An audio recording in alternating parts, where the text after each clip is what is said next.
Welcome to our reading of the Goonies. Make sure I'm not. I didn't just kick you guys out, did I? All right.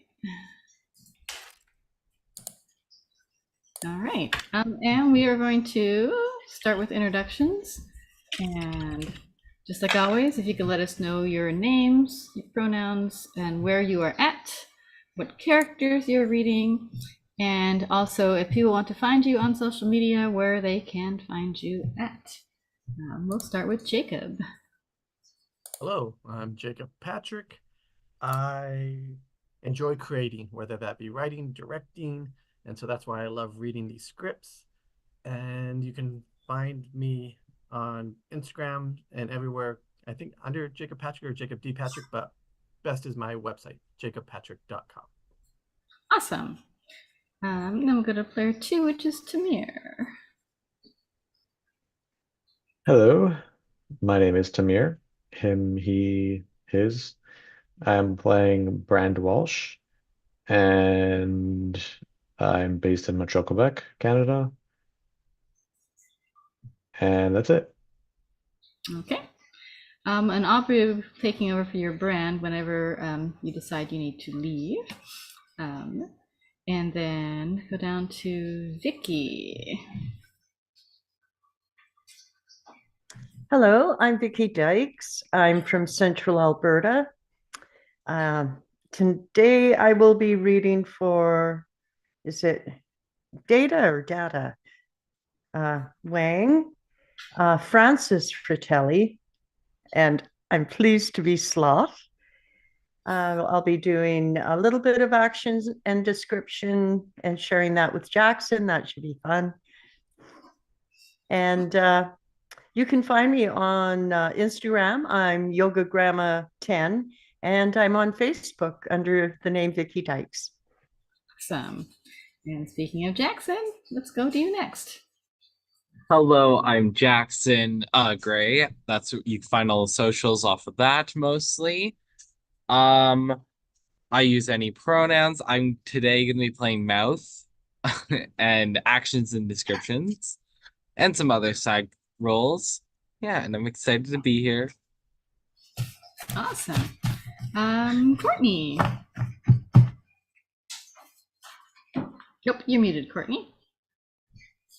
Hi, I'm not muted anymore. I'm Courtney Burmack. I'm in Billerica, Massachusetts. I don't have any socials. Maybe I should get some. I'm playing Chunk and Steph and Mr. Walsh, and of course some of the action and descriptions. Yes, this play is full of action descriptions. I think we'll all get a turn, hopefully, reading those. Skylar. Hi, I'm Skylar Silverlake. I'm based in LA. I'm primarily a voice actor. I've been doing that for 17 years now. Yeah, I've been wanting to do this at least once, and you got me with the Goonies because this is, and you might give me something else 80s if I have the time, and something I just can't resist doing. So yeah, we'll see. I'm playing Jake Fratelli, and both the Perkinses, apparently, Mr. Perkins and Troy Perkins, his asshole son. And action descriptions in part 4. Yes, in Act 4, yes, as well. Actually, I believe we're all doing at least a little bit of tonight, because there's a lot. There is a lot. There's more than 3,000 actions and descriptions lines in the script. So we may or may not get through the whole thing this evening. We'll see. In the meantime, Aubrey McCoy will be joining us later, and she'll be playing the second half of Brand and some of the action descriptions, as well as Sheriff, Attendant, and a Ranger.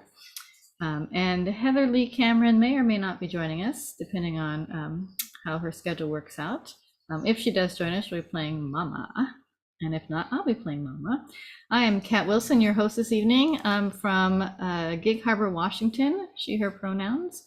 And I'll be reading for the parts of Simone, which has one line, Irene Walsh, the mom, Sylvia, shopkeeper, Andy, the jockey boyfriend, and Rosalita, who doesn't have any lines and looks horrified most of her roles. All right. Let's see. Sorry, is there a Simon as well? Or it's Is there a Simone? Simon? There's a Simon and a Simone. Yes. So you're Oh, playing okay, cool. Simon and Simone are both they're an elderly couple, husband and wife, and they own a pair of circus gorillas. So their last name sounds something to do with apes. And I don't think you ever hear the last name in here though. All right, this is a long script. We'll take an intermission partway through, and I will try very hard to remind you all when we switch actions and descriptions. If you can pay attention to the shot numbers, hopefully you'll notice. And if we run over someone else's part, it's probably just fine. I'll just jump in. And any commentary you want to stick in the chat, feel free. And otherwise, we'll go ahead and get started. I'll go ahead and share my screen here. Oh, sorry, yes, you're right, Jacob. Andy is the girlfriend, and it's short for Andrea. Thank you very much. Yes. All right, let's see. I got confused because of the boy sounding name. All right. Let's see. Script is. All right, let's put it back on the cast list here, and then I'll find the script. There we go. All right. Let's share. Sorry about that. All right, can you all see that okay? Did I make it larger? It was larger a minute ago. How's that? Good. Okay, size? All right. So Courtney, whenever you're ready, I will go ahead and scroll down and you can start reading out loud. Oh. As soon as I get back to the thing, I forgot to open it. Should be in this. All right, come on. Open up. And make it even larger there. Ah, sorry. All right, there you go, Courtney, whenever you're ready. Okay. This is The Goonies, a screenplay by Chris Columbus. Interior Walsh home, day. Credits come up over various close-ups of the Goonies' hands and faces as they perform the secret Goonie handshake. It is a very poetic, beautifully synchronized series of movements which displays a sense of kinship and brotherhood. We hear the voice of Mikey reciting the Goonie oath over these images. I will never betray my goon duck friends. We will stick together until the whole world ends. Through heaven and hell and nuclear war, good pals like us will stick like tar. In the city or in the country or in the forest or boonies, I am proudly declared one of the Goonies. We fade to black and the interior of a jail cell block, day. Fade in, close up, the leathery, bullish face of a jail guard. He shouts. Tea time! The camera pulls back. The guard stands in a dimly lit prison hallway. Rows of jail cells stretch along the side walls, crowded with prisoners. The prisoners shout and jeer at the guard. He removes his wooden billy club. Giving a hard rap to the bars, it echoes through the prison. The guard snarls. The longer the animals bark, the colder your lunch gets. The prisoners simmer down. The guard inserts a key into the master lock. All of the cell doors open simultaneously. The prisoners rush out, hungry. The guard shouts. Single file! Single file! The prisoners crowd into a line. They pass the watchful guard who taps his palm with a threatening billy club. Two assistant guards lead the prisoners into another hallway toward the cafeteria. When all of the prisoners have exited, the guard turns to follow. He pauses, hearing a noise, a creaking. The guard turns. He sees something at hallway's end in the last cell, a dark figure swinging back and forth. The guard walks to the cell, curious, cautious, hand gripping his gun. He stops. Outside of the open cell door, he peers inside. He is met with a shocking sight. Interior of Jake's cell, daytime. The body of Jake Fratelli, a 33-year-old excitable boy, strong, muscular, with the face of a killer. Jake is James Cain on speed. He hangs from a rusty ceiling pipe. His belt is wrapped around his neck. His eyes are closed. His tongue hangs out, face frozen in a ghastly position. His body sways, an obvious suicide. A note is pinned to Jake's chest. The guard enters the cell. He grabs the note, reading it to himself. You schmuck. You really think I'd be stupid enough to kill myself? Huh? The guard looks up. Jake's eyes are open. He is smiling, very alive. Before the guard can react, Jake quickly lifts his knee, slam, into the guard's jaw. The guard hits the floor out cold. Jake boosts himself out of the noose. We see that the noose is actually attached to a contraption that fits around Jake's waist. Jake looks into the hallway, making sure the coast is clear. He begins to unbutton the guard's shirt. Cut to the exterior of the jail. Jake runs from the jail. Blaring alarm sounds. A group of guards run out of the prison in pursuit of Jake. Camera pans to a waiting black, nondescript off-road vehicle. Leaning out the window of the driver's side, puffing on a cigarette, is Mama Fratelli. She is 56 years old, a heavy-set woman with gray hair and a menacing, evil face. She is part Marjorie Main, part Jungle Cat. Her son, Francis Fratelli, stands outside of the car, holding a can of gasoline. Francis is a 31-year-old man with dark hair and crazed eyes. He resembles Victor Jory as Injun Joe in the 1938 film Tom Sawyer. He has just poured a stream of gasoline several feet in front of the off-road vehicle. The cops have nearly caught up with Jake. Guns drawn, they are ready to shoot. Mama nonchalantly flicks her lit cigarette to the ground. The cigarette ignites the gasoline. This creates a literal wall of fire between the cops and Jake. Jake and Francis hop into the car. The off-road vehicle drives off. Interior of the car. Mama drives, panicked, upset. She checks the rearview mirror. A second police car joins the case. The police are gaining on them. Exterior 8th Street. The police cars follow in hot pursuit down the steep hill. Inside the car, takes shortcut through stop and snack parking lot. The ORV nearly hits Mexican woman Rosalita. She is asking directions from the store owner, an elderly woman named Sylvia Keister. Rosalita watches in shock as the two police cars shoot past her in pursuit of the ORV. Exterior house with bad plumbing. The chase continues through a residential section of town. The camera pans to one particular house several feet away. We dolly into the kitchen window. Interior of the kitchen with bad plumbing. Mouth sits in the kitchen sink watching an old black and white movie on TV. Several cop cars chase James Cadney's car, complete with police sirens and flying bullets. Mouth's father, the plumber, works on the pipes below. We see the oncoming chase through the kitchen window, but Mouth is transfixed by the television screen. Mouth's father screams, "Turn down that goddamn TV and come help me with these pipes." Mouth tries to turn down the TV, but the volume just seems to get louder and louder as the real chase blazes past the window over Mouth's shoulder, all of it unseen by Mouth. Seconds before the chase passes the kitchen window, Mouth's father hits the wrong pipe. A gush of water blasts through the sink drain. It douses Mouth and splatters the window. This creates a curtain of water that blocks Mouth's view of the chase. Exterior of the junkyard.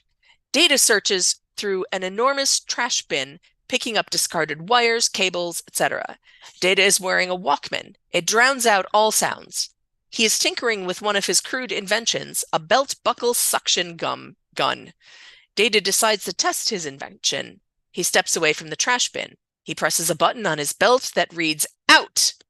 The belt buckle flips open. A suction cup attached to a long wire shoots out of the buckle. The suction cup sticks to the trash bin. Data hits the in button on his belt. Another mechanism causes the wire to reel the trash bin toward Data. Data tries to turn it off, and it doesn't work.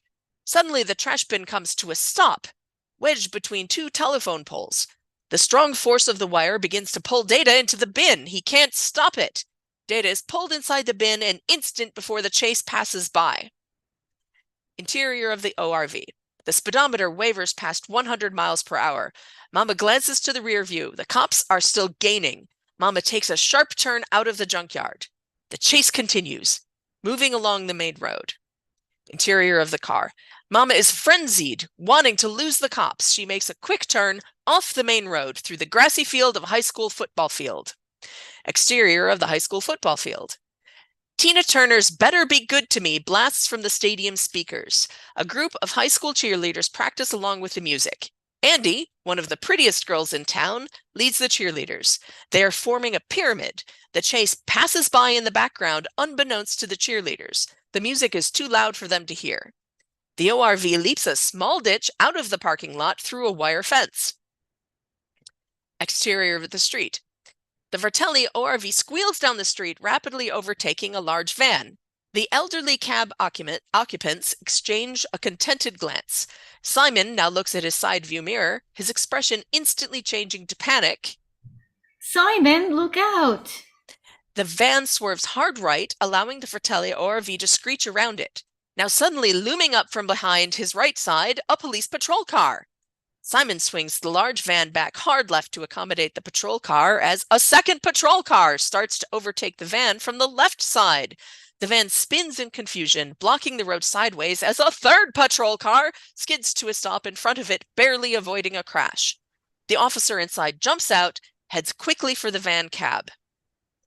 This road only runs 2 ways, Pops. So... He suddenly stops as he hears frantic pounding and agonized screams from within the rear of the van. Rushing to the side door, the officer starts to jerk it open as...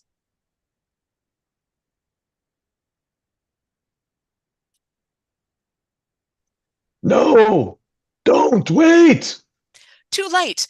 The door flies open and 2 huge gorillas leap out, decking the officer in the process. Grunting and squealing with delight at their newfound freedom, they disappear around the corner of the van. Angle on far side of van. The dazed officer rounds the van in pursuit, scratches his head, puzzled. The gorillas have disappeared. In the background, we now see, printed on the side of the van, Bonzo the Great and his mate, with a picture of them driving a small red car. Exterior of a putting green and golf club. A neatly manicured putting green, part of an elegant country club. Troy Perkins and his father stand on the green. In the background, a little red golf cart sits, holding their clubs. Troy hovers seriously over a putt, using a knock-kneed stance made famous by Arnold Palmer. How's this, Daddy? Don't lock your knees when you putt, son. Makes you look like you have to go to the bathroom. Here, watch me. Angle on bushes. The 2 gorillas emerge from the bushes, now catching sight of the red golf cart. Eyes dancing with delight, they circle it curiously, then hop in as, back to the green, Troy has heard something. Wheels in time to see the gorillas take off in the cart. His jaw drops in disbelief. Daddy! Daddy! 2 huge, hairy things just stole our cart! Mr. Perkins spins around. The cart with the gorillas is disappearing into the distance. He squints after it, enraged. Hairy things, my ass! That's George and Ethel Higginbottom! I'd recognize them anywhere! I see you, Higginbottom! This could mean your membership, you furball! Exterior of the town street. The high-speed chase! The 2 police cars still follow the off-road vehicle. It continues through what is normally a very peaceful coastal town. Exterior of the marina. The cars are heading for a marina. Several fishing boats are docked there. Steph, a 16-year-old girl, works with her father on a small fishing boat. Seconds before the chase passes, Steph, wearing a mask and snorkel, ducks her head into a tank of water, sorting lobsters and crabs. As the chase passes out of sight, Steph resurfaces. She's missed all of it. Interior of a video parlor.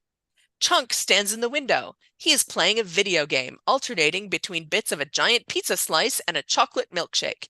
The reflection of the chase is visible in the video game window. Chunk turns from the window, clumsily spilling the milkshake over his shirt and smearing the window with pizza. Chunk stares at the chase. He sees the countless bullet holes in the ORV.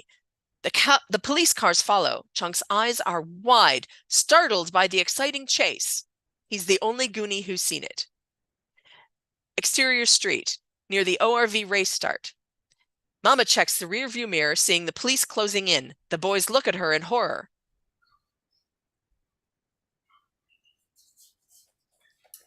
We've had it, Ma! But Mama has not lost her confidence. There is a certain gleam in her eyes as if she knows something. She turns to her sons. Duck down, boys. The boys obey Mama. Mama reaches below the seat and removes a helmet. She puts the helmet over her head and pulls down the dark face visor. The ORV makes a sudden turn. The police try to follow. Mama turns onto the town's main street, where a crowd of people have gathered to view the Cauldron Point ORV race. Exterior of the race starting point. 40 nondescript off-road vehicles line up at the starting line. All of their drivers wear helmets, their dark face visors pulled down. Mama's ORV drives up to the starting line and joins the race. The starting flag is waved. The race begins. The police cars stop at the starting line. The policemen get out, guns raised, ready to shoot. But as the countless vehicles pass, the policemen can only stare in confusion. Mama's ORV is lost in the crowd of similar vehicles. Her face is hidden in the crowd of similar face helmets. The race disappears over a hill. Dissolve to the exterior of the ORV race street. Ridden with bullet holes, Mama's ORV turns away from the race, taking an alternate route. The interior of the car. Mama removes her helmet. She and the boys are laughing. They have lost the cops. They are free. And changing narrators to Aubrey. Who's Hi guys, I can't stay very long, so I'll just go to And frozen. exterior all day. Can you hear me? Can you hear me okay? You're kind of soft and kind of warbly. Okay, that's what I thought.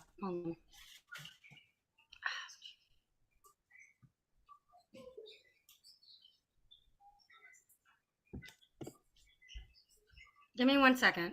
Sorry, That's guys. fine.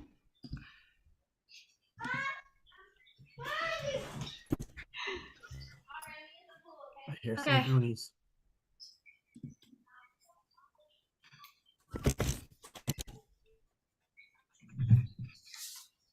Better now?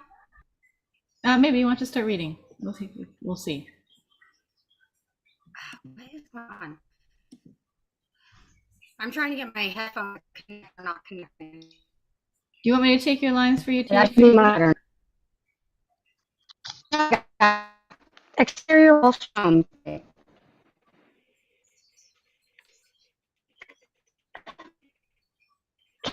With the ORV as it cruises through docks, small and around the docks, homes and small shops. Several fishermen and blue-collar workers live here. The ORV drives out of town and to exterior. Walsh home, day. 3-story simple. This home is slightly better condition than others. Camera dollies into the home's picture window. A 13-year-old boy stakes out the window. He Walsh obviously just missed the chase. He bored shrug. Nothing exciting ever happens around here anyway. Interior. Do we lose her? Yeah, we lost her. All right, I'll pick it up till she gets back in. Interior Walsh Well, home. she's back. What's that? She's back. Okay. My wife is working well, so I may not be strong. I'm waiting for her to come back in. This is just a frustration. Guys, I might have to leave just because I can't perform quickly because everything is wonky over here. I'm so sorry. I tried to get in. Fine. I could do this. Thanks for next coming. week, okay? Okay. I'm so sorry. I really wanted to do this. All right. Okay. Bye, guys. You get things figured Bye. out. Feel free to jump back in. All right. Interior All right. Walsh Well, home. I'm at my sister's and nothing's Ah. working. All right. Bye. Gotcha. Okay. Bye. See you next time. Interior Walsh home recreation room. Mikey is a 13-year-old hypochondriac. Cute. A wiry, skinny body, short for his age, braces, shaggy brown hair, a Bruce Springsteen concert t-shirt, faded Levi's, Velcro sneakers. Mikey is in that awkward stage of adolescence. His entire body is going through a change. Mikey gives himself a shot of Promethean mist, angrily staring out the window. Who needs the Goondocks? Who needs this house? I can't wait to get out of here. Really? Mikey turns from the window. His brother Brand hangs upside down from a chinning bar. In the background, he's attached to the bar by metal anklets. Brad looks nothing like Mikey. Brad is handsome, muscular youth, a jock. His eyes are deep blue, his hair dirty blonde. He wears gym shorts and a half t-shirt over his tanned body. Mikey gives an honest sigh, letting his true feelings through. Yeah, I'm just trying to make myself feel better. Trying to dilute myself or dilate myself. Dictate? Delude yourself. Yeah, that's it. I know how you feel, Wimp. I sure am gonna miss this place. Camera follows Mikey inside the house. We are in the recreation room of the Walsh home. Cluttered middle class. Sears and Roebuck furniture. Montgomery Ward television. J.C. Penney oil paintings. Mikey sits on the sofa. He opens a Mad magazine to the back cover. Mikey stares at Al Jafar's fold-in. Mikey sits, trying to figure out the fold-in. He repeats the answer to himself. He then folds the magazine together. He has guessed the correct answer.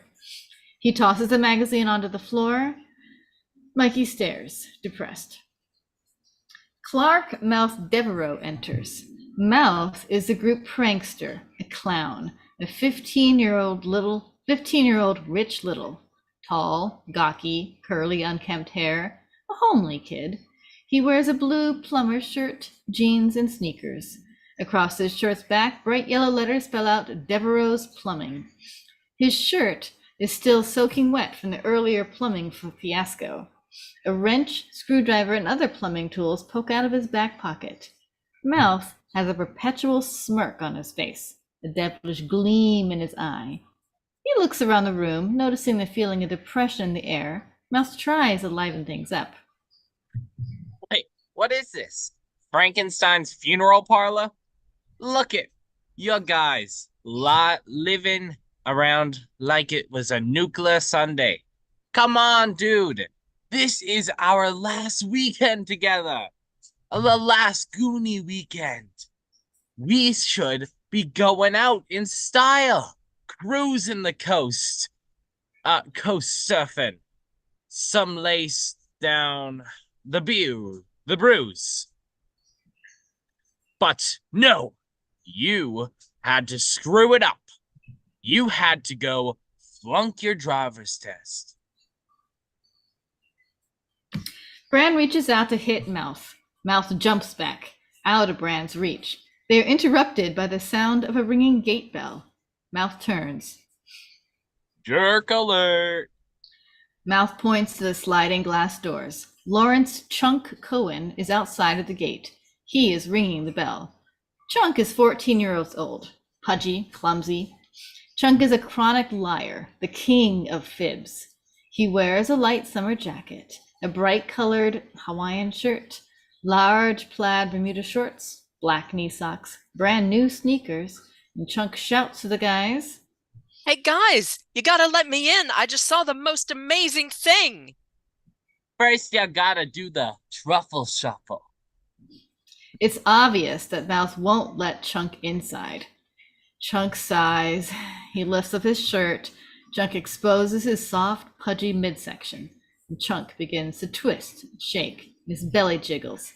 Mouth is bent over with laughter. Mikey is not amused. He runs to the window, glaring at Mouth. Cut it out, Mel. Mikey opens the window. He drops a stone out of the window. In Rube Goldberg fashion, the rock causes a chain of events that make the gates open for Chunk. Chunk hurries through the gate. He enters the house and excitedly looks at the boys. You guys should have seen it. Cop cars chasing this four-wheel deal. It was the most amazing thing I ever saw. More amazing than the time Michael Jackson came over to your house to use your bathroom? More amazing than the time you ate your weight in the Saw Hat pizza? More amazing than the time you saved those old people from that nursing home fire? Honest, you guys, this time it's for real. No one believes Chunk. Suddenly, we hear the James Bond theme. It echoes from outside. With that, as if it were some sort of ritual, Mikey stands and opens the window. From Mikey's point of view, Mikey sees Ricky Data Wang, a 13-year-old technical genius. Data is Chinese, small-framed, thin. He wears circular wire-rimmed spectacles, a Prince t-shirt, jeans, Nikes, and he is never seen without his large Japanese backpack and flowing white cape. His dark eyes are piercing, intelligent. Data sees himself as Agent 007. Data stands on the window of his home. He has attached himself to a clothesline that connects Mikey's house to Data's. A large portable cassette player is strapped to Data's chest. The Bond theme blares from the cassette. Data flies from his house into Mikey's, who shoots back, colliding with the bottom half of the upside-down Bran, who in turn arcs up, clunking Chunk. Chunk falls backwards and knocks a miniature marble replica of Michelangelo's David to the floor. The statue lands with a thud. Chunk nervously picks up the statue. It seems to be in one piece, but he is met with a shocking sight. The statue's penis has cracked off. Mikey gives himself another shot of prompting mist and picks up the broken statue. He holds the statue in one hand and the penis in the other. Mikey panics, holding up the broken penis high in the air. Oh my God, that's my mom's favorite piece. You wouldn't be here if it wasn't. Data opens a map and looks at the guys. Any of you guys ever hear Detroit? Great place. It's where Motown started. Also, got the highest murder rate in the country. Well, that's where you're going to be moving when we lose our house tomorrow. You shut up about that stuff. It'll never happen. Dad'll fix it. Not unless he gets his next 400 paychecks by tomorrow afternoon. Come on, check this out. Bran leads the kids to the window, and they look out. From the Goonies' point of view, 3 men in leisure suits are looking at Mikey's home. They seem to be discussing the entire area. One of them carries a Surveyor's Transit. They point, gesture, and even laugh. One man picks up a straight branch and imitates a golf swing. Look at him, smiling. Practically drooling. They can't wait until tomorrow when they foreclose on all the whatevers. And trash the goons' docks. When they wreck our house, I hope they make it the sand trap. And they never get their balls out. Oh, this is war. Come on, Mikey. Open that window. I'll get him. I got all my special 007 assault options all rigged. Glasses of death. He opens his jacket and removes the cassette player. Inside of his shirt is a crude device that is covered with different cords. Attached to the cords are small, color-coded plastic rings. Data pulls one of the cords. 2 rubber-tipped darts fly out of the sides of Data's glasses. The darts malfunction, pulls off Data's glasses, and attach themselves to the window. Angry, he screams. Pinches of peril. He pulls another cord. A mechanical device, very similar to the chest buster in Alien, bursts out of Data's chest. The device is plastic, mechanical chatterbox teeth with a homemade super spring for super grip. It shoots forward across the room. The teeth are attached to a thick metal coil, similar to a slinky. The teeth grasp onto the Walsh drapes and hang there. Data tries to pull a few more cords. Nothing works. Data is losing his temper, ready to explode. Mouth puts his arm on Data's shoulder, trying to calm him. Cool it, 00 negative. Yeah, Data, none of your stuff ever works anyway. Irene Walsh, Mikey and Bran's mother, enters. Irene is in her early 40s. Light brown hair, slender, dressed in a plaid skirt and monogram sweater. Pretty, with a warm, kind face. Her arm is in a sling, broken. Standing with her is Rosalita, a middle-aged, pudgy Mexican woman. The new maid whom we've seen in the first scene. Mikey quickly passes the broken statue of David behind his back to Chunk. Chunk nervously covers the broken statue with his jacket. Irene looks at Mikey and Bran. Boys, this is Rosalita. Because of my accident with that spin dryer, Rosalita's here to help with the packing. The boys wave. Rosalita smiles. Rosalita doesn't speak a word of English, and I was wondering if, well, I know some of you have taken Spanish in school. I speak perfect Spanish, Mrs. Walsh. Mikey rolls his eyes at Data. Irene smiles at Mouth. Oh, that's wonderful, Clark. I need help explaining some things of Rosalita. If you would come up with us. Mouth shoots to his feet, hurrying to Irene's side. She turns to leave, pausing. She notices Bran hanging upside down. Brandon, dear, please be careful. Don't get an animalistic or aneurysm. That's aneurysm, Ma. Yes, right. Aneurysm. Irene turns and exits with Mouth and Rosalita. Chunk catches his breath. He picks up the statue.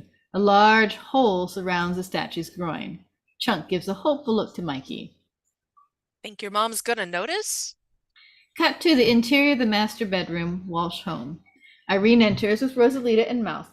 Irene walks to a set of dresser drawers. She points out each dresser to Rosalita. Socks and underwear in the top drawer.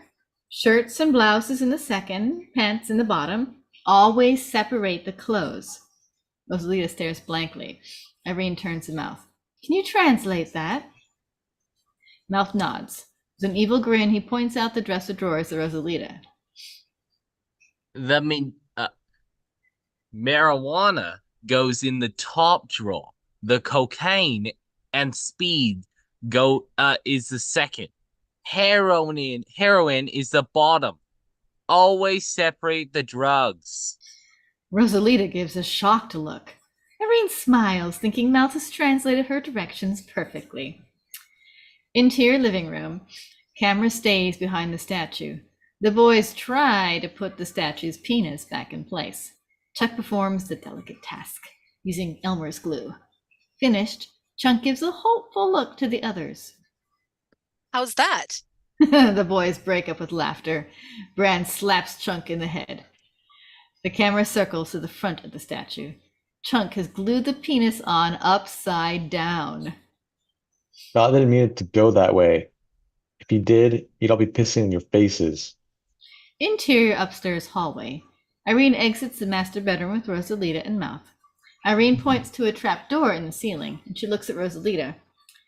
That's the attic. Mr. Walsh doesn't like anybody up there. Never. Irene nods to Mouth. Turning to Rosalita, he begins his translation. Never go up there. It's filled with Mrs. Walsh's sexual torture devices.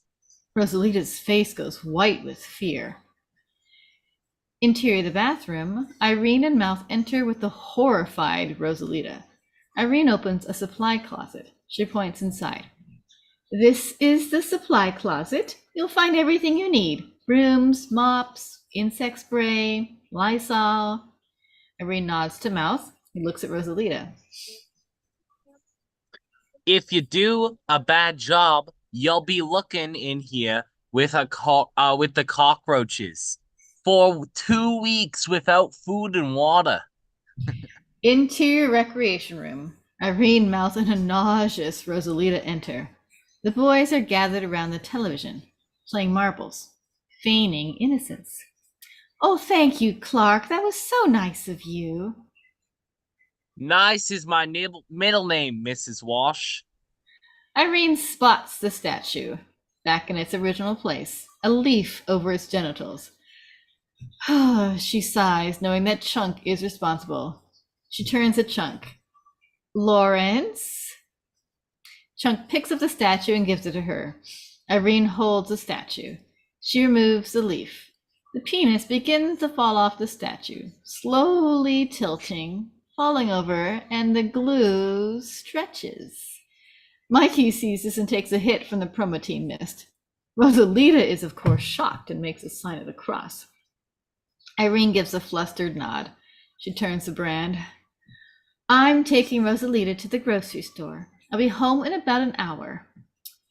Brandon, you stay inside with Mikey. If he's got asthma, he shouldn't be out in the rain. He should be in a plastic bubble. I'm serious, Brandon. He takes one step outside and you're dead meat. Brand gives a reluctant sigh. Irene and a frightened Rosalita exit. Bran leaps at Mikey, tackling him. You want a breathing problem? You got one. Bran holds Mikey in a strangling headlock. Mikey is wheezing, coughing. Mikey struggles in the background. Bran finally pushes Mikey away. Mouth, pondering something, looks at Mikey. Hey, what's your father gonna do with all the stuff in the attic? He's gonna give it back to a museum or whoever they pick to be the new assistant curtinator, Crewley. Curator. That means it's all gonna go to the rich people anyways. Let's go up and see if there's anything we can take from your parents. Everyone joins in with a, yeah, cool, let's do it. The kids run off screen. Only Mikey stays behind, protesting. Hey, guys, my dad's responsible for all that stuff. Don't wreck anything. I'll bet the museum's got a list of it all somewhere. Guys. Mikey follows the guys off screen. We cut to the interior of the attic. Dark, dusty. The attic is crowded with historical Cauldron Point museum pieces. They date from the middle and late 16th century. There are oil paintings, sculptures, antique furniture, costumes, whaling harpoons, pirate and fishing memorabilia, etc.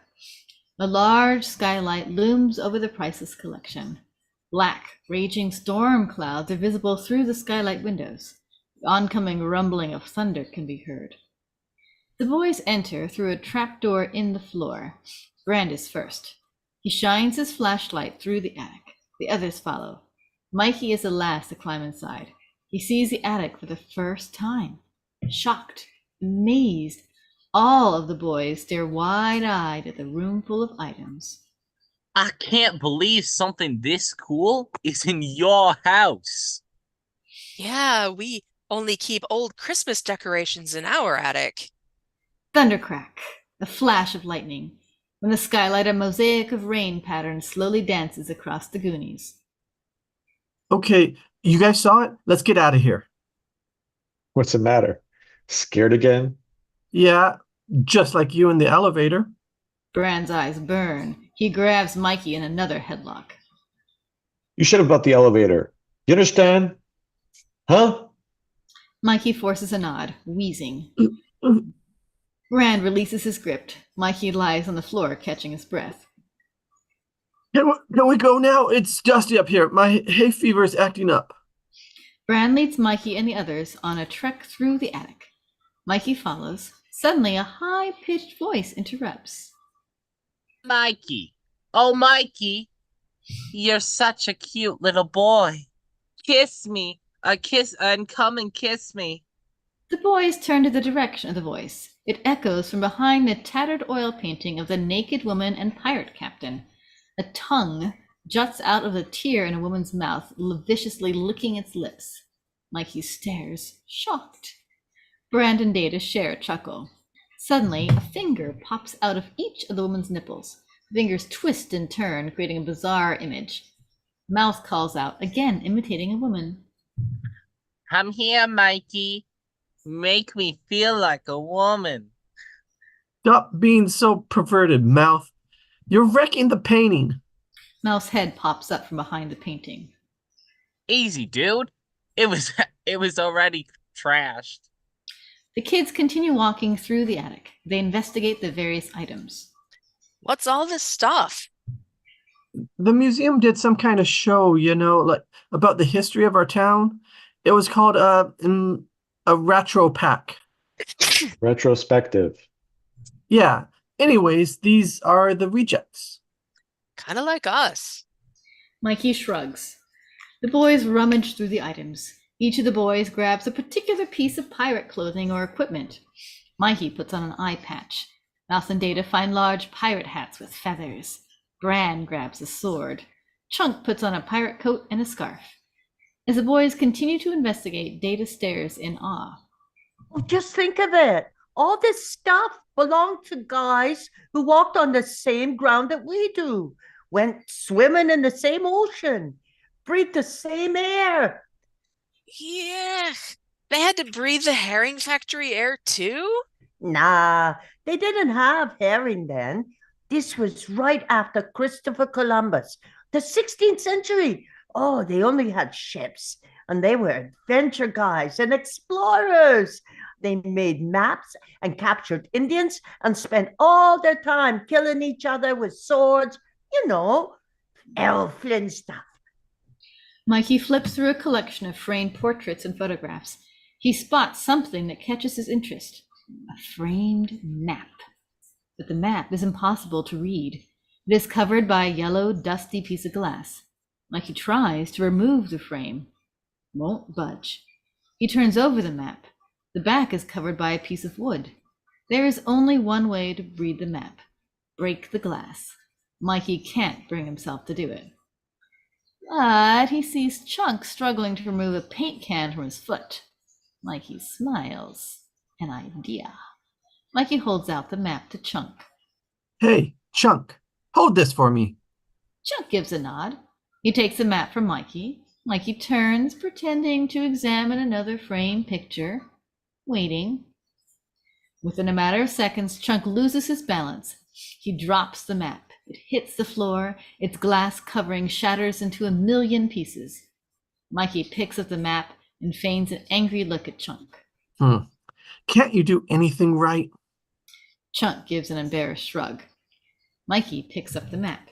He removes a few small remaining pieces of glass, and the map easily slides out of the frame, along with a small golden doubloon that is fixed in the map's frame. Mikey steadies the map and the doubloon. The map is now completely visible. Oh, it is beautifully detailed, elaborate, hand-painted. All of the writing on the map is in Spanish. The map is signed One-Eyed Willie. Mikey stares at the signature. There's an intricate drawing of a coastline. The coastline leads to a mountainous cliff. Below the cliff is a large X. The camera dollies toward the X. Mikey is fascinated with the map. Brand suddenly grabs the map out of Mikey's hands. The other guys gather around, all wearing various pieces of pirate clothing and equipment. Chunk looks over Mikey's shoulder, studying the doubloon. This says 1532. Is that a year? It's your top score on the pole position. Maybe that's how it used to look, you know, before they put all the Wendy's and McDonald's. All the good stuff. What's all this Spanish junk? Chunk's father screw sheep? Chunk hits Mouth. Mouth gives an obnoxious cackle and shrugs. He translates again. Y'all intruders, beware, crushing death and grief, soaked with blood, and passing thieves. Everyone gives Mouth a puzzled look. Mouth raises his hand in Boy Scout pledge. He's telling the truth. Well, that map's old news. Everybody and his grandfather went after that thing when our parents were our ages. Didn't you ever hear of that pirate guy, One-Eyed Willie? Hey, yeah, One-Eyed Willie, he was the biggest pirate of his time. My dad told me all about him one night. Yeah, that'll tell you anything to get you to go to sleep. He had millions in treasure, see, but the king sent his ships after him. So Willie took his ship, called the Inferno, and ducked into the cave to hide. But the king's men sealed him up inside with cannon fire. Your dad ought to write Saturday morning TV junk for teeny little kids like you. My dad tells me the truth, and he told me that Willie and his bunch spent years hiding down there, building these underground caves loaded with all kinds of booby traps to protect his treasure. Chunk finds a newspaper clipping. It is a framed yellow paper with a photo of a smiling man who bears a strange resemblance to Gabby Hayes in a miner's hat. Chunk reads a headline. Guys, look at this. Chester Copperpot missing in pursuit of local legend. Reclusive scavenger claims, I have the key to One-Eyed Willie. Oh, nobody ever found nothing. Why do you think the map's sitting up here instead of in a safety deposit box somewhere? Mikey's eyes are wide, hopeful. But what if you guys, what if this leads to One-Eyed Willie's rich stuff? Take off all that junk. No one's gonna come back. The kids remove all of the pirate clothing and equipment. The doorbell rings, and the kids rush down to see who is at the front door. Interior recreation room. 3 men in leisure suits stand outside of the screen door like dangerous apparitions. They talk to the kids as if they were infants. One guy keeps practicing his golf swing. Hello, little guys. I'm Mr. Perkins, Troy's father. My dad's not here, Mr. Perkins. Is your mommy home? No, sir. She's out at the market buying Pampers for all us kids. Well, you can give these papers to your father to read over and sign. Somebody from my office will pick them up in the morning. The door is closed. What is all this stuff? It's Dad's business. Brand is very depressed. The boys take pause as they look at the complicated legal forms and back out at the departing men. Mikey stares, dreaming. If I found the rich stuff, I'd pay all Dad's bills. Maybe he could get to sleep at night instead of sitting up and trying to figure out a way for us to stay here. Yeah, Yeah. Me three. yeah. The boys pause, worried. Brand breaks the silence by suddenly pulling Mikey by the hair. You can forget about any adventures, limp lungs. If I take you out, Mom will ground my ass. And I got a date with Andy on Friday. Your dreams, dude. Besides, who's gonna drive you? Her parents? Then you gonna make it with her and her mom? Eat it, mouth. Brand walks back to his exercise area. Mikey, seeing that Brand is out of sight, sneakily removes the map from beneath his shirt. He opens the map. The guys push in, all looking with dreamy speculation. The camera dollies into the map. A flash of lightning sparkles the map. Match cut to the sky. A long, thin crack of lightning shoots across the sky. We insert the television MTV logo, and one marble shooting into a triangle of marbles, and a chest exerciser being pulled across a tense chest. Interior the Walsh House day, the recreation room. Several minutes later, Mikey, Chunk, Mouth, and Data are gathered in the recreation room playing marbles. A look of extreme guilt covers all of their faces. Brand is in the background. He sits in a chair, shirt off, and he pulls a metal spring chest exerciser across his chest. Mouth gives a sly look back at Brand. He turns to the others and nods. They nod back. Mouth, Chunk, and Data sneak up behind Brand.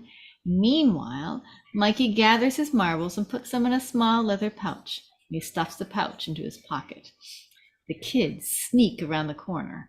All three then quickly grab the chest exerciser out of Brand's hands, and they wrap it around Brand's chest and arms. Before Brand can react, Mouth clamps the two ends of the exercisers together. Brand is trapped, unable to move. The exerciser works like heavy metal chains, and it secures Brand to the chair. Hey! Wait! Let me out! Cut to the exterior of the Walsh house. The Goonies, walking through the backyard, careful not to wake Grandpa, who lies asleep on a hammock.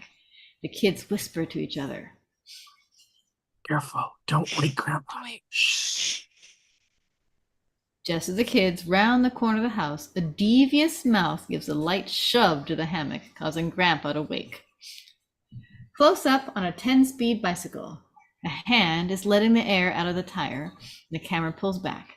We see that Mouth is letting the air out of Brand's bike tire. In the background, Mikey, Chunk, and Data climb onto their bikes. It took him 376 lawn jobs to pay for that. It's his most favorite thing in the whole world. And now it's his most flattest thing in the world. Mikey hears Brand screaming from inside. Mikey!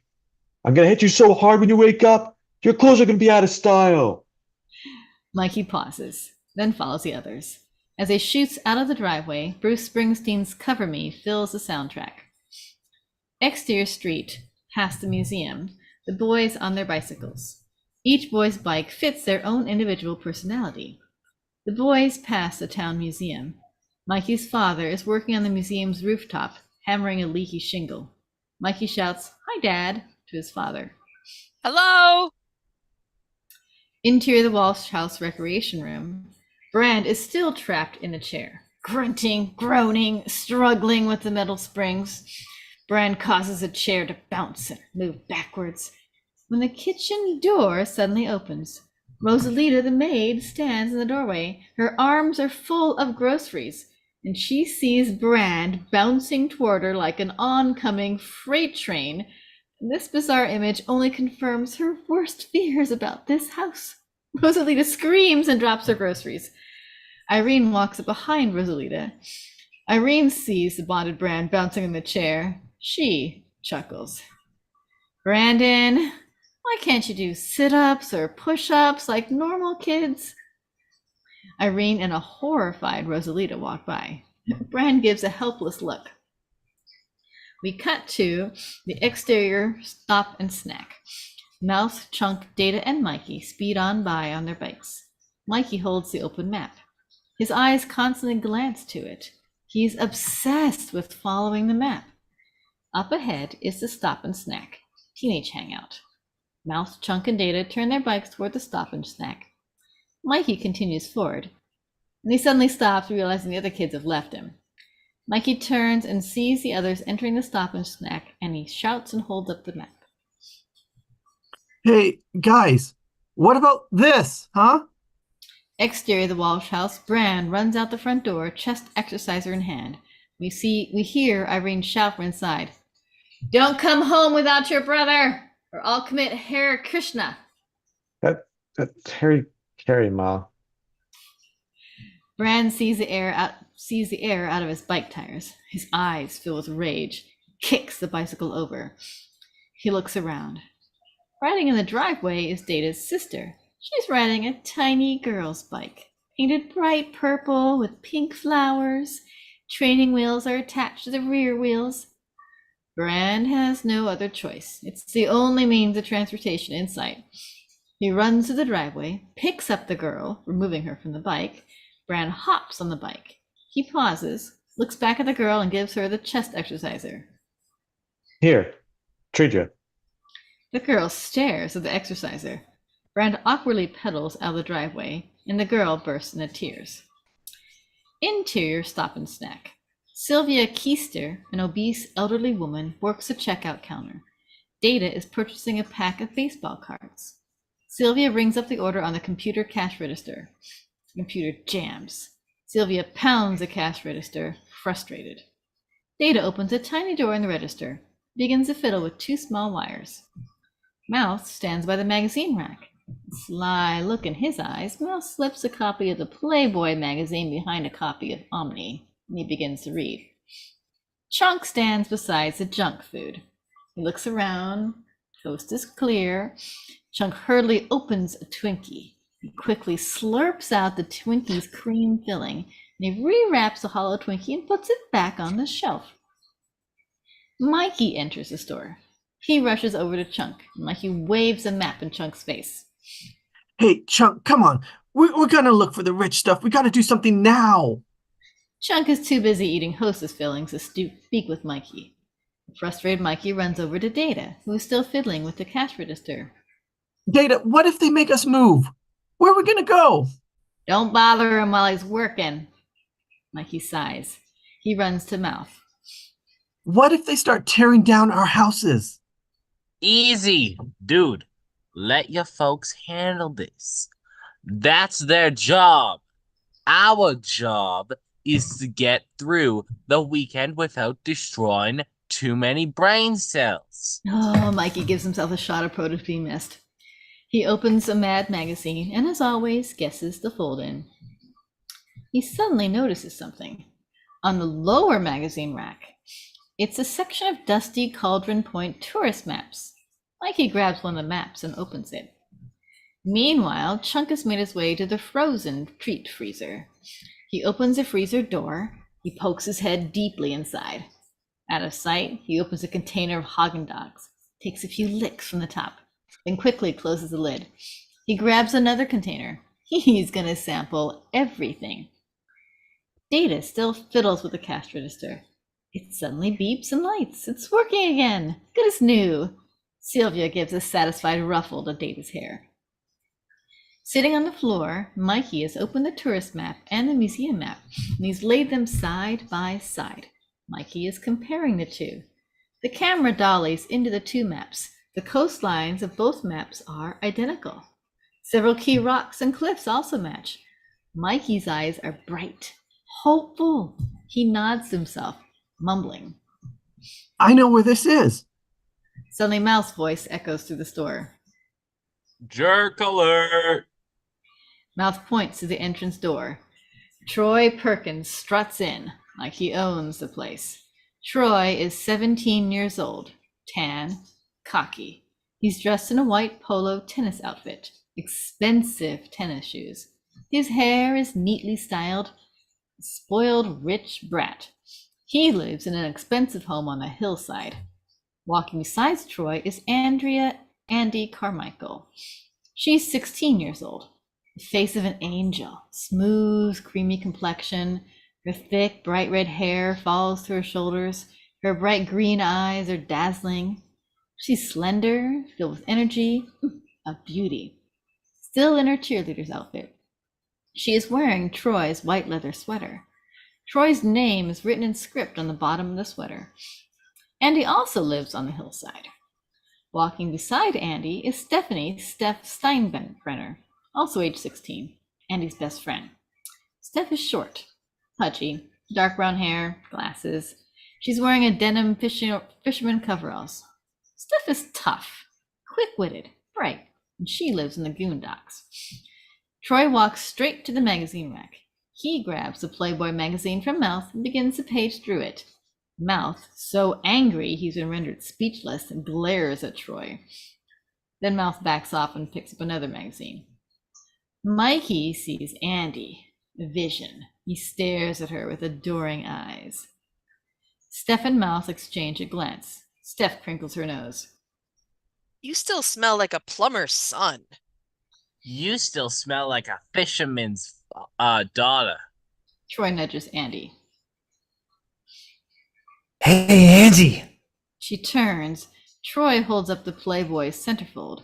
Written above the photo in large red letters are the words, "Can you measure up?"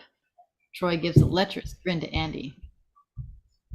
Can you measure up? Andy looks away, embarrassed. Troy emits a hoarse laugh. Mikey gives a painfully honest look to Andy. You're a lot prettier than that, Andy. Andy smiles, giving a casual brotherly ruffle to Mikey's hair. Mikey smiles. In heaven. Meanwhile, Chunk still has his head buried in a freezer. Troy notices. He walks over and he brings the freezer door down on Chunk's head, trapping Chunk in the freezer. Chunk panics. Troy chuckles. My mom's making a goon pizza tonight. She's gonna need some frozen dough. Why Mikey- don't you leave him alone? Troy pauses, releasing his grip on Chunk, and walks back to Mikey. Did I hear right? Did I hear a Goonie telling me what to do? Troy towers over Mikey. He's ready to hit Mikey when he notices the ancient map resting on the floor. He realizes that it's important to Mikey. He turns from Mikey and grabs the old map. Mikey claws at Troy. Let go. That's art you're messing with. Troy holds the map high in the air, above Mikey's reach. Troy is confused by the map, but he realizes its importance to the boys. Troy grabs a pack of cigarette tobacco from the counter, pours the tobacco out onto the map, and he begins to roll the map like a cigarette. He gives an evil grin to the boys. Just can't get rolling papers like this anymore. Mikey tries to grab the map. Troy gives him a hard shove. It knocks Mikey to the floor. Troy finishes rolling the large cigarette, removes a butane lighter from his pocket, and flick, a large flame appears. Troy moves the flame to the end of the cigarette, and he lights up. The boys watch in horror as Troy takes a long puff, and the end of the map burns, crinkling. Mikey hides his eyes. Troy blows out smoke rings. He gives a relieved sigh. A few more puffs, and the map will be destroyed. Troy moves to take another puff. Mouth walks up. He raises his eyebrow, doing his best Jack Nicholson impersonation. You know, that way you're puffing on that cigarette, it reminds me of something. Yeah? What's The that? The time I French kissed your mother. Troy's eyes fill with murder. He drops the map, leaping for Mouth. Mikey quickly grabs the map, stomping out the fire. Troy has tackled Mouth. He's throwing punches, and Mouth covers his face. Mikey leaps onto Troy. Mikey grabs Troy around the neck, trying to pull him off Mouth. In the background, Data tries to help Mikey. Data opens his shirt and pulls a cord, and he shouts, "Smokescreen!" A rubber garden hose shoots out of Data's sleeve. But instead of emitting a steady stream of smoke, the hose slowly smolders. Data holds his arm in pain as if it were on fire. And he runs to an ice machine and buries his arm into the ice. A smile of relief covers his face. Meanwhile, Troy is busy defending himself against Mikey. Troy turns and grabs Mikey with his left hand. Troy pulls back his right hand, ready to punch Mikey in the face. And as Troy's hand flies toward Mikey, it is suddenly grabbed, stopped in midair by another hand. The camera pulls back, and we see the brand has grabbed hold of Troy's fist. Brand glares at Troy. Nobody hits my brother except me.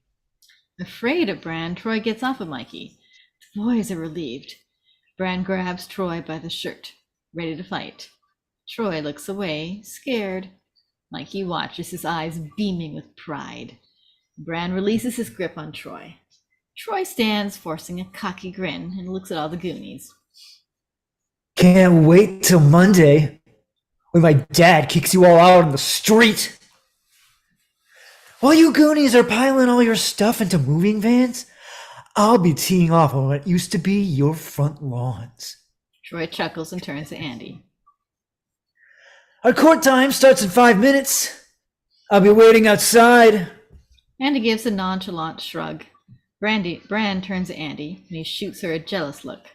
Troy struts out of the stop and snack. Through the window, we see him get into his bright red Mustang convertible.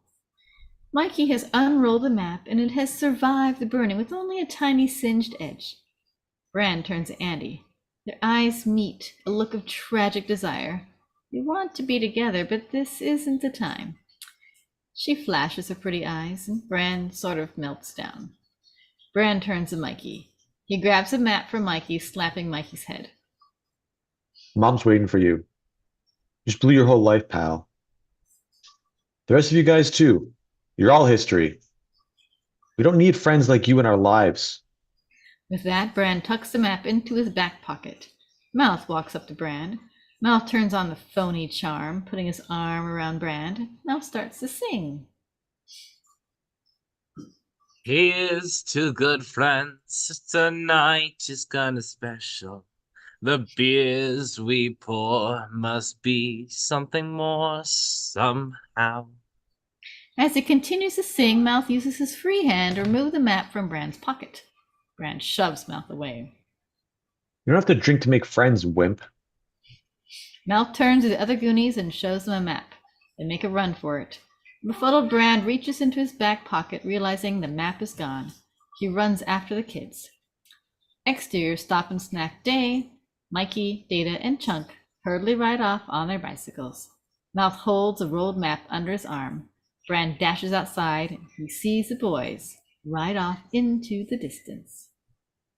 Exterior street leading out of town day. Close up. Mikey checking the map. Camera pulls back. The kids are riding their bikes, moving further up the coastal highway. The Springsteen song blasts from Data's stereo. The kids continue to look back. Exterior country club road day. Chunk turns to his right. He sees the Hillside Country Club. Chunk points to the club, looking at Data. My dad tried to join there once when he still had his job, but they wouldn't let us in. You kidding? They wouldn't let none of us in. That place is kind of like the Dairy Queen. They only got one flavor. Exterior road near Rocks Day. Mikey's POV. 3 tall, narrow rocks just jut out of the ocean in a V pattern. Mikey pauses, thinking to himself. I know this place. It hits him. A realization. Mikey nods to himself. That's it. That's it. Camera pans from Mikey to his POV, a tall natural obelisk. It stretches several hundred feet into the air. A very steep hill, very wide, lined with jutting, jagged rock. The coastal road is directly in front of it. At the obelisk, the road makes a sharp turn, veering off into a different direction. Exterior road through woods day. Brand is way behind the kids, furiously pedaling the girl's pink bicycle. Troy's red Mustang is coming up behind Brand. The Mustang starts to smoke rubber and reduces speed from 75 to 5 mph. The Mustang rides beside Brand. Troy chuckles. Andy looks away embarrassed. Steph turns to Andy. No wonder he can't get a license. Brand turns away. Angrily, huffing and puffing.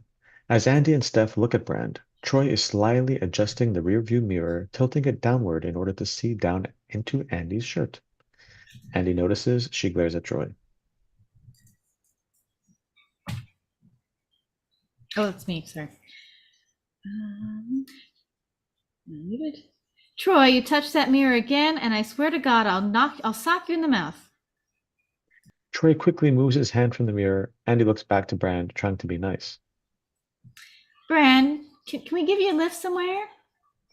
Brand smiles, his eyes locking with Andy's in a moment that tells us they're communicating. Troy notices this and fumes. He forces a smile to Brand.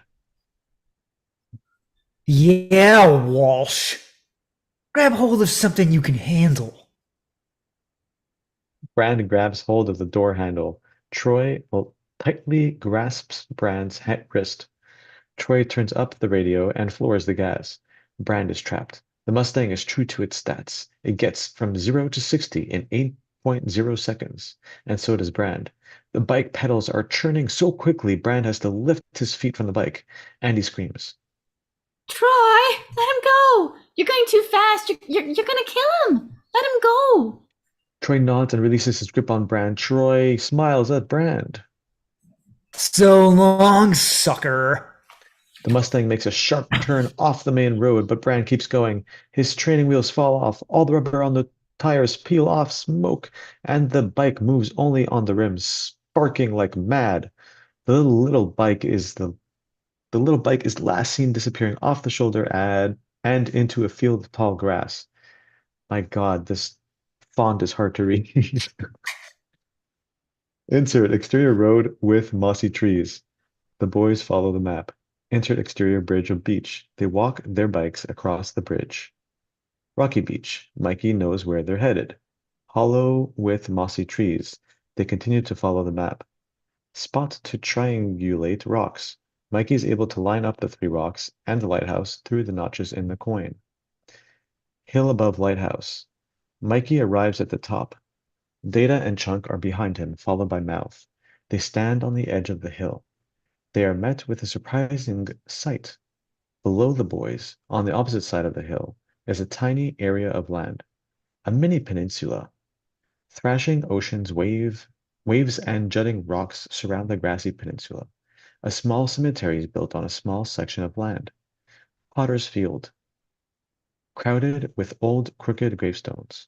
Built beside the cemetery is a rectangular 1-story building, run down, distorted by the years. Its white wood exterior is cracked and rotting. The building is crooked, its windows twisted and dirty. A broken red and green neon sign hangs over the building. A tall, crooked lighthouse is built beside the building. An open, closed sign hangs in the front door window. The heavy wind blows the sign, spinning it around. We aren't certain if the place is open or closed. Shadows pass by the dirty windows. There's a sinister, eerie quality to this place. Mikey stares, in awe, mumbling to himself. He excitedly looks at the map, but the map seems to end. Mikey's puzzled. He suddenly gets an idea. He folds the map like a Mad Magazine back cover. To Mikey's delight, the folded pieces from another map form another map. Mikey removes the doubloon from his pocket. When he places the doubloon over the map, everything appears to be more clear. He gets everyone's attention, pointing to the map. See this? Here's where we are now. Mikey points to the X below the cliff.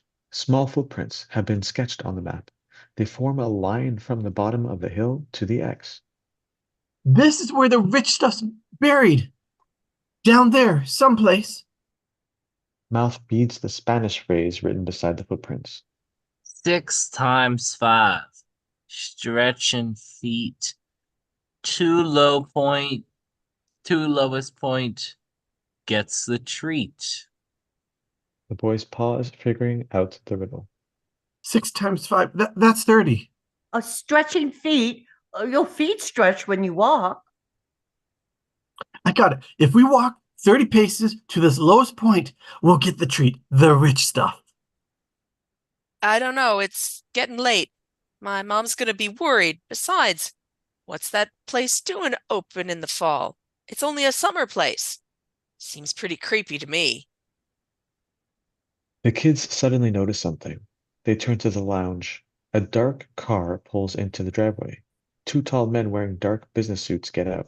They walk to the restaurant door. They enter. Data turns to Chunk. See? Oh, there's nothing to be scared of. Two other customers are going in.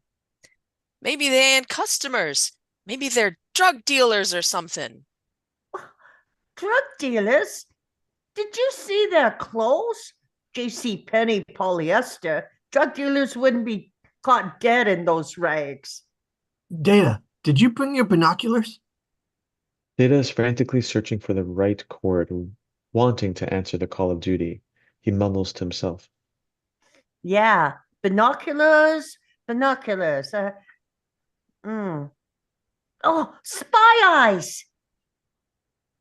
Data pulls one of his cords from beneath his shirt. A mechanical device raises from Data's chest with a pair of cheap opera glasses attached to the end. The glasses stop in front of Data's eyes, but when he moves to look through them, the glasses fly from their place and shoot forward. Data gives a shrug. Mouth looks over Mikey's shoulder at the map.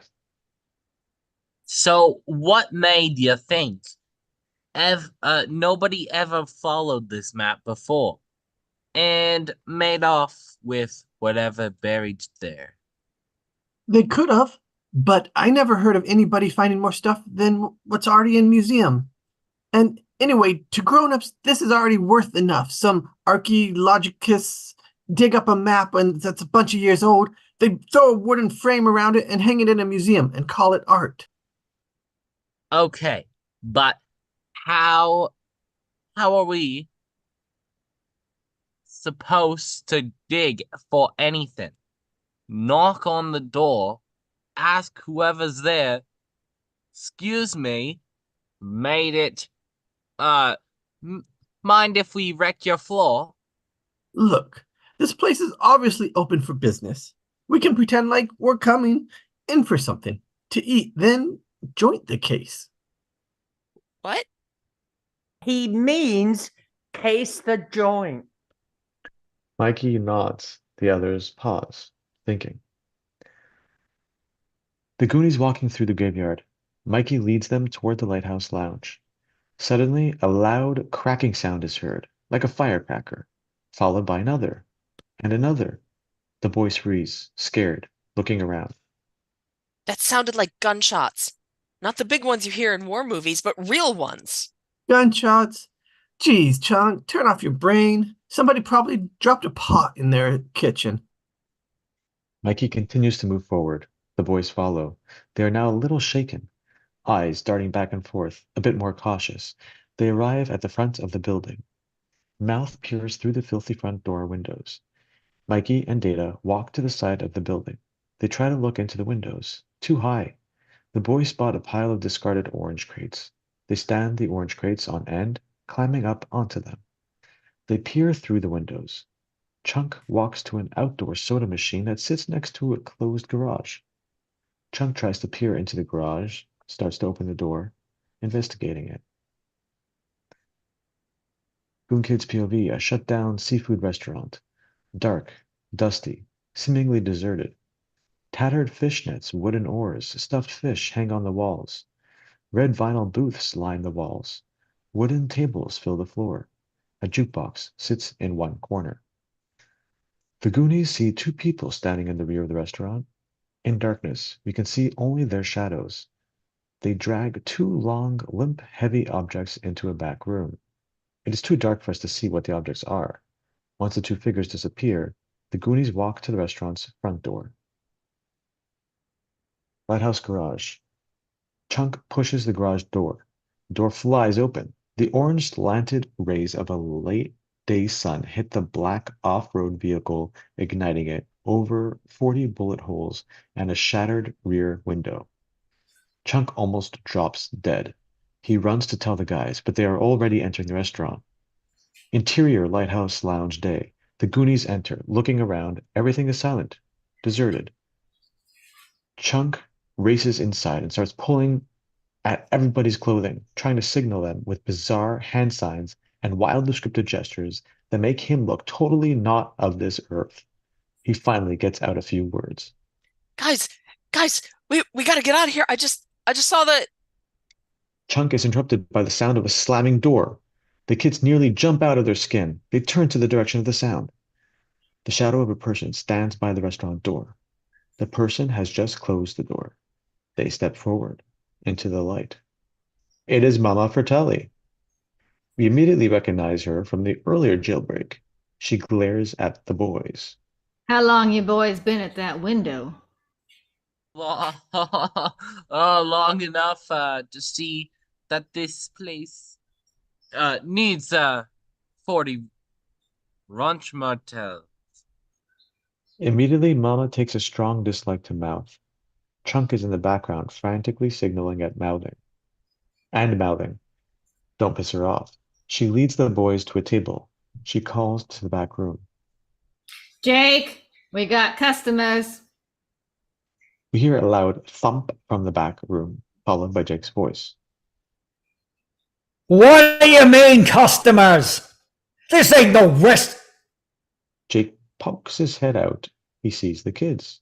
Pauses, muttering under his breath. Shit. Now Mama go snaps her on. fingers. Sorry. Now go on.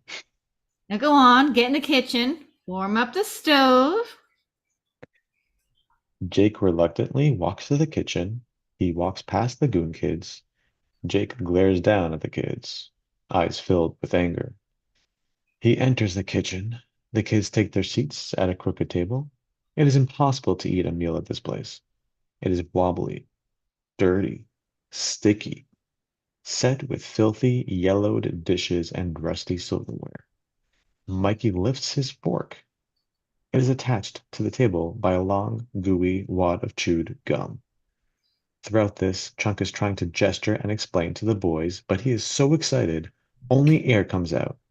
Mama towers over the boys, frowning down on them. Okay, we got a specialized menu here. We serve one thing, fresh fish surprise. What kind of fish? I said it's a surprise. Okay, I'll take it. What about the rest of you? The other guys exchange nervous glances. Just a glass of water for me. Everyone follows Mikey and orders water. Mama nods. Okay, one surprise and 5 waters. Is that it?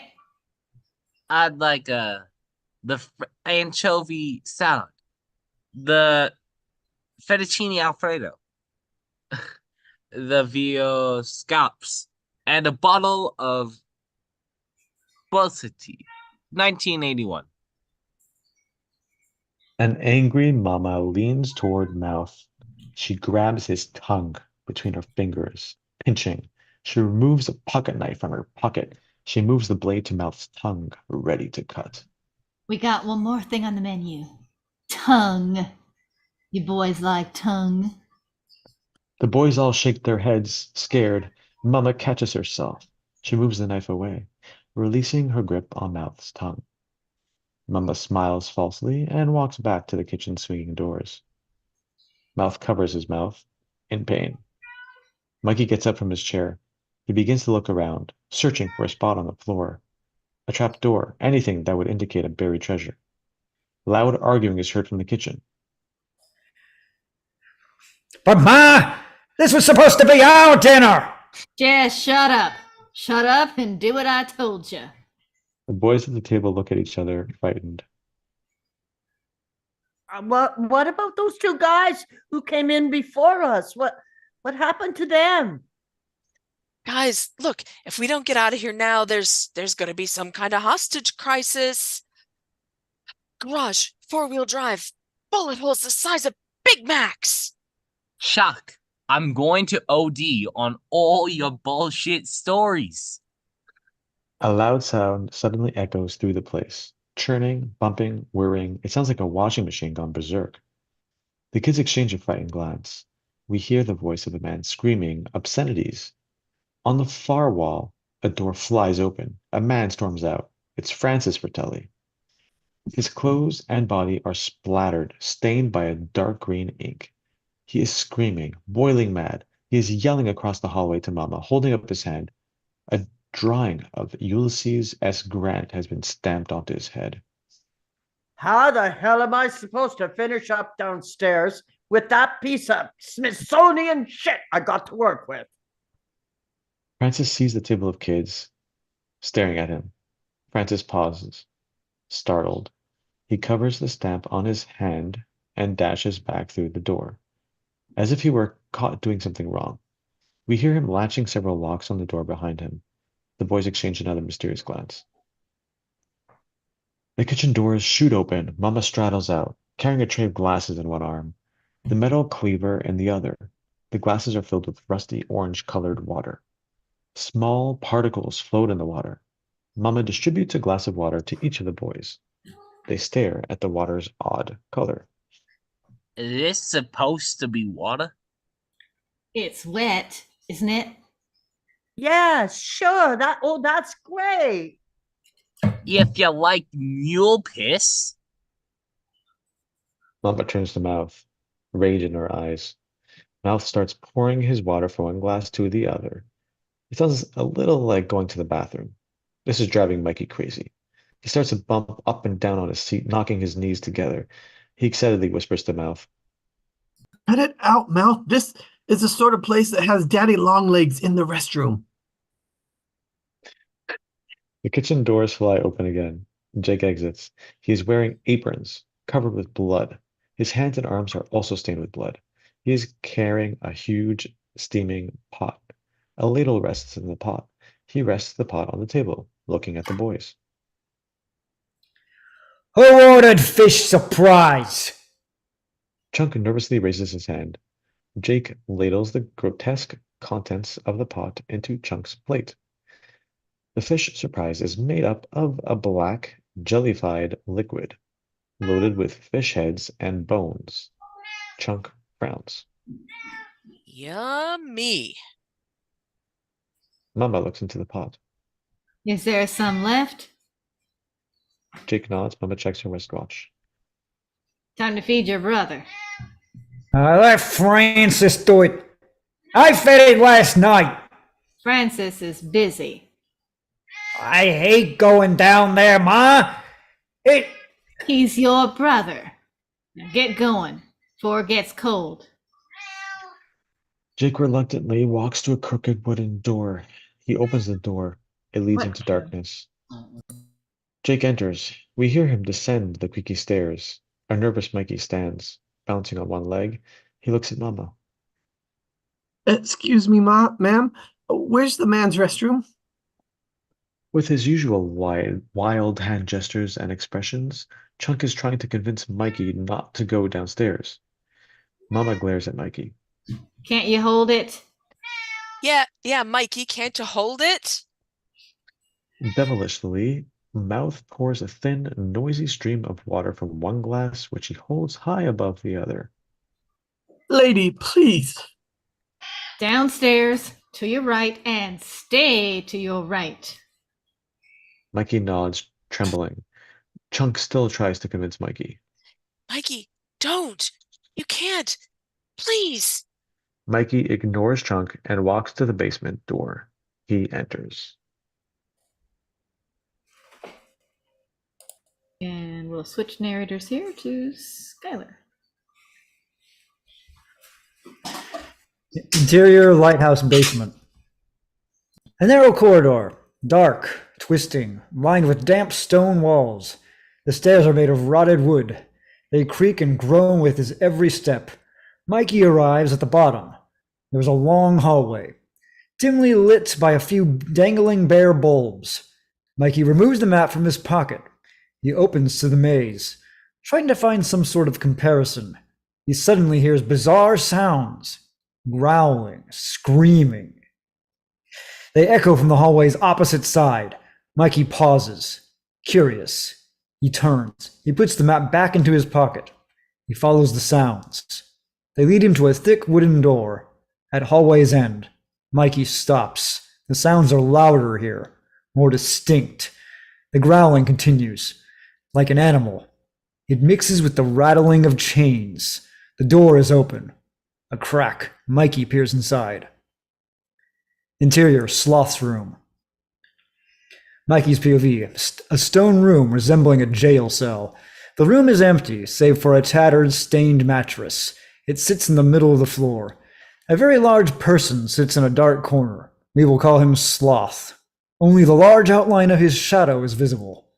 Jake stands over him, holding the pot of food. Sloth growls at Jake. He holds the pot out to Sloth. Jake speaks as if he were talking to a dog. Here, boy. You hungry? Want your supper? Sloth grunts. He holds out two arms. They come into the light. The arms are thick, muscular, covered with curly brown hair. Torn, frayed shirt sleeves hang from the arms. Heavy metal chains are attached to his wrists. They secure Sloth to the wall.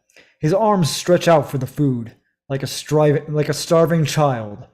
Mikey watches, eyes wide, shocked. Jake holds the pot inches from Sloth's fingers. Here, fella. This what you want? Your tender victuals?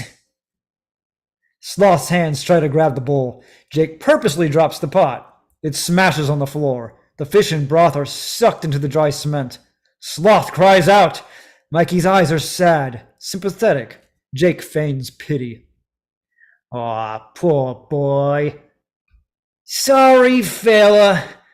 Maybe tomorrow night. Sloth whimpers. With a sadistic giggle, Jake turns to exit the room. Mikey quickly hides. Behind the door, Jake walks back upstairs.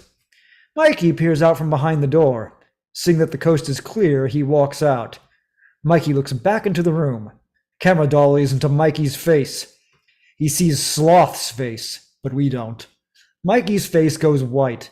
His eyes fill with terror. We hear Sloth growl at him. Mikey turns. He sprints off down the hallway. He dashes back upstairs, scared to death. Interior lighthouse lounge, day. Mikey rushes into the room. He runs into Brand's arms. Brand, dirtied and muddied from his bicycle accident, is standing in the restaurant. Brand grabs Mikey's collar. He picks Mikey up off the floor. Brand glares at him. That's too good for you. I'm saving you for Mom. Chunk has actually been eating some of the fish surprise and has lost most, if not all, of his color. Can we go now, you guys? I think I'm gonna be sick. Mama walks back into the room, startling Brand with her malevolent presence. She looks at all of the boys, anxious to get rid of them. It's all right, boys. Go on home. It's on the house. Chunk sticks his head under the table and barfs. Now it's all on the floor. Go on. Get out of here. Jake will clean up. Now get! The boys almost knock the table over getting out of there as Mama fakes her politeness, then shuts the door and turns the closed sign facing out. Exterior graveyard, dusk. Darkness approaches. The goon kids are hiding out here. Behind the tombstones, Mikey's scared, trying to explain what he saw. I'm telling you, they got an it, a giant it, and they got it chained to the wall. And when it came into the light, you should have seen its face. It was horrible. All its parts were mixed around. Like your brain, lame-o? Say goodbye to your little pals. Chunk points off screen. Brand pauses, turning curiously to where Chunk points. Lighthouse dusk. Goonies POV. Jake and Francis exit through a side door, heads darting back and forth, making sure that the coast is clear. They are carrying a large, limp bag, the size of a body. Mama follows, carrying another similar bag. The goon kids curiously watch from behind the tombstones. The garage door opens, revealing the black ORV.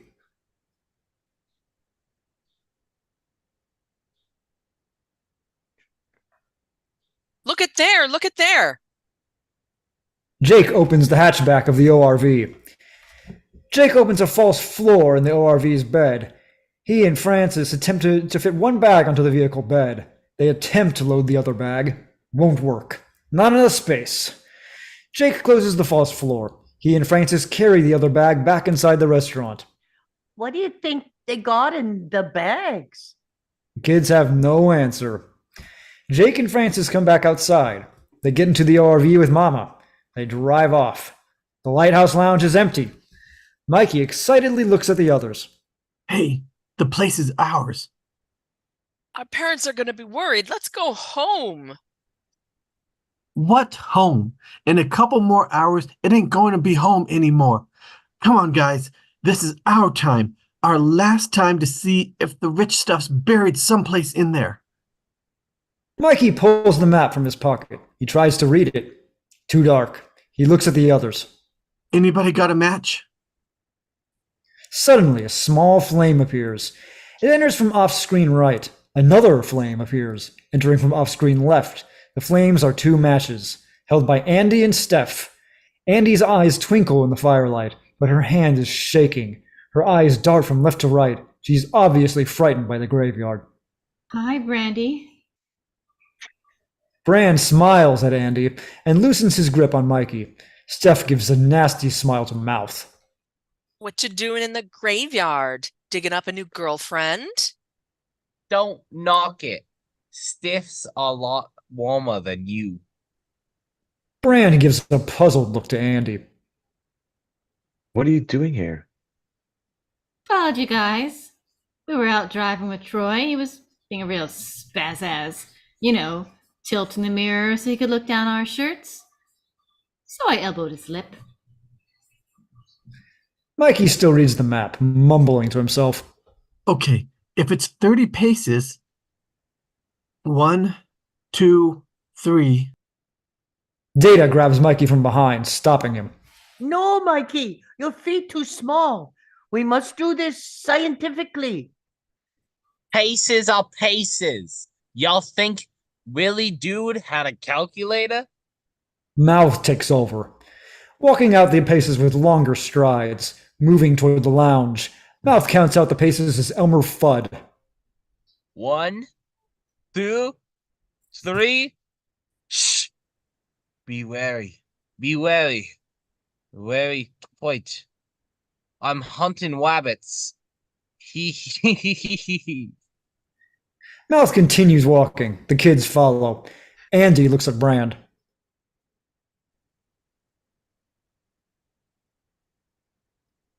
Poor Troy. Guess he won't be making out with anybody for a while. Not gonna miss that stuff. Come on, Brandy. Let's get out of here. Graveyards freak me out. Brand suddenly realizes that this could be the best night of his life. He turns to leave with Andy, but then realizes he has another duty. I can't leave without my brother. Just hold on. 1 second. Andy rolls her eyes. Brand takes her hand, pulling Andy to the lounge with him. Mouth arrives at the lounge door, trying to open it. Locked. Mouth pauses. What to do? An idea! He looks back at Chunk. Mouth smiles. Hey, Chunk, got some naked Polaroids of your mom taking a bath. Wanna buy them? Real cheap. Rage fills Chunk's eyes. He comes at Mouth like a linebacker. Mouth dodges out of the way. Chunk rams into the front door. Wham! The door breaks open. Chunk gets to his feet, brushing himself off. Mouth cackles. Thanks, Chunk. This frightens Andy. She turns to run. I'm going home. You guys are going to get in big trouble. She turns to run. Andy is met face to face with a large stone gargoyle. She screams. Ah! The gargoyle sits atop a tombstone. Andy turns and runs back to Bran's arms. Lighthouse dusk. The other Goonies have entered the place. Mouth is still counting paces. Back to his Elmer Fudd impression. He strides across the restaurant floor. 28, 29, 20. There it is. The Whiskali Wildbits must be under here. You can stop auditioning to be popular. You don't impress me anymore. I'd rather drive into an almond pool full of razor blades than impress you. We gotta get to the lowest point. We gotta get out of here. Come on, Brand. What's another couple minutes gonna hurt? What if we find something, huh? Mikey breaks away from Brand and hurriedly opens the basement door. He motions for the guys to follow. Lighthouse basement, corridor, night. Mikey leads the Goonies down the dark, narrow stairway into the basement. A distant sound is heard. The rattling of chains. A low growling. The kids pause, frightened. Chunk, I hope that's your stomach. No, that's the it. Mikey continues to descend. The kids cautiously follow. Another growl roars through the basement, louder, like an animal. The kids stop again, scared. Chunk turns to Mikey. Sounds like Kong. No, some of it's human. The kids continue down the stairs. They arrive at the bottom. He pauses. He looks at the others. Come on, wanna see it? The kids shake their heads. No way. Don't worry, it's chained up. Mikey leads the kids towards Sloth's door. The frightened kids stay close together. They move slowly, carefully toward the door. Meanwhile, Andy grabs Brand's hand. I don't want to go, Brand. I don't want to see anyone else but you. Stay with me, okay? Brand nods. He stays behind with Andy.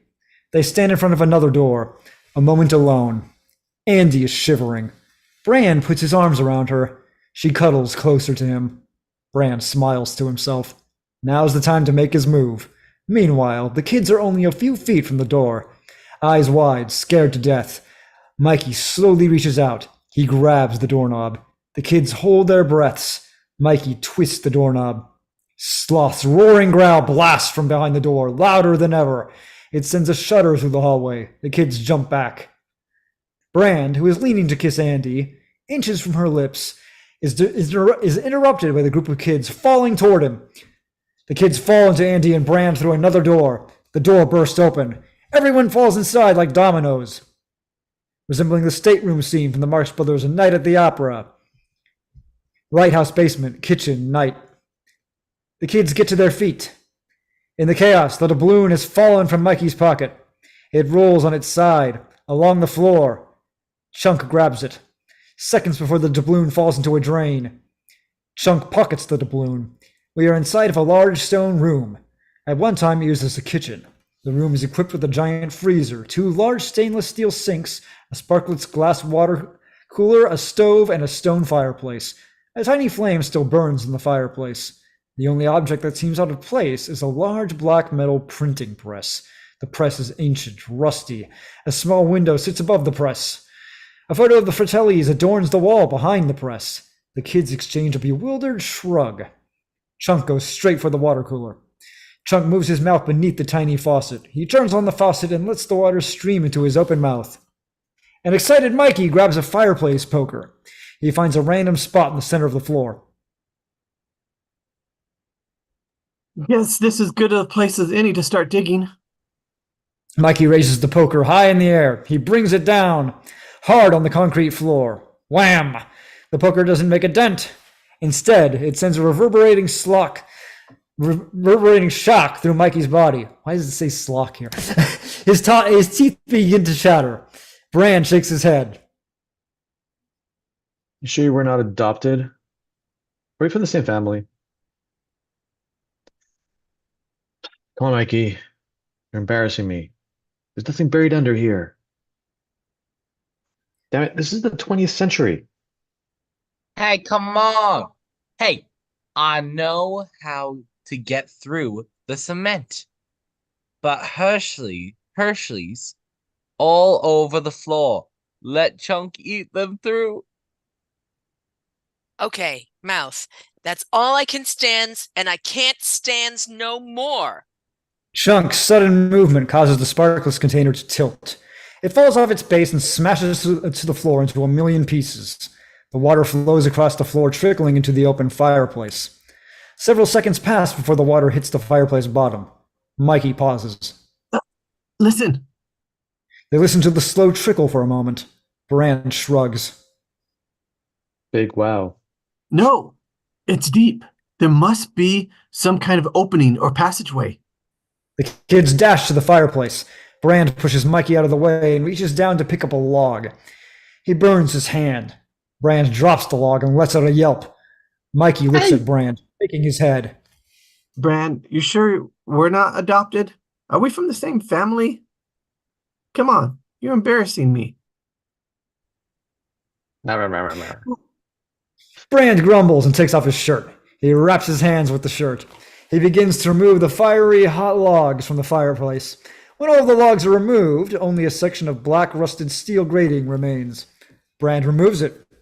A few feet below, the fireplace floor is lined with ancient bricks and pieces of rock and earth. Brand shoves his foot into the fireplace. He begins to pounce on the bricks, trying to break through. Chunk is looking around, his eyes light. He's discovered the freezer. He mumbles to himself, smiling. Wonder if they've got chip witches. Chunk grabs the freezer handle. He pulls hard. It's jammed. He pulls again. Still won't budge. Brand is stomping on the fireplace ground. It creaks, cracks. The bricks crumbling. The kids curiously watch. He gives a hard stomp to the ground. A loud crack. Brand's foot shoots through up to his knee. An opening! The boys help Brand out of the fireplace. Suddenly, a loud noise rocks the room. Data has turned on the printing press.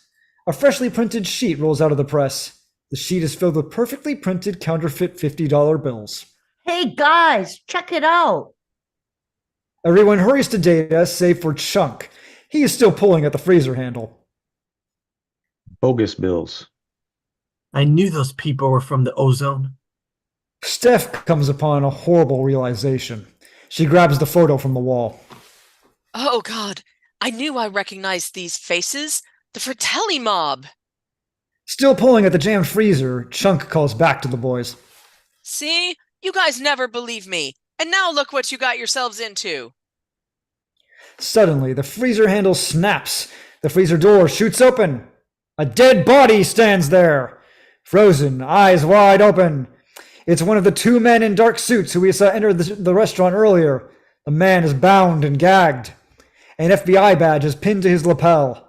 A bullet hole is through his forehead. The stiff is halfway zipped into a green plastic bag. The body falls forward.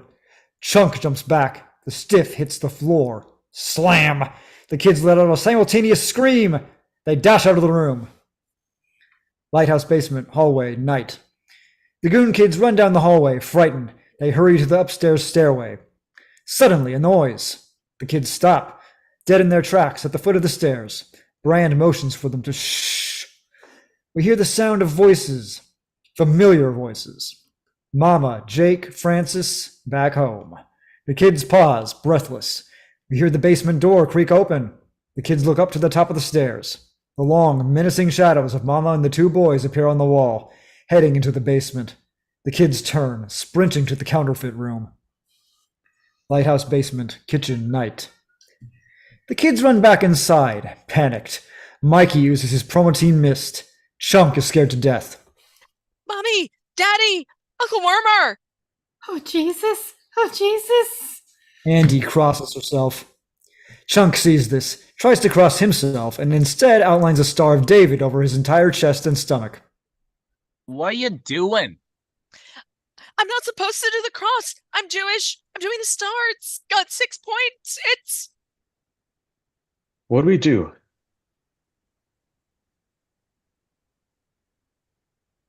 Put him back. Put him back in the freezer.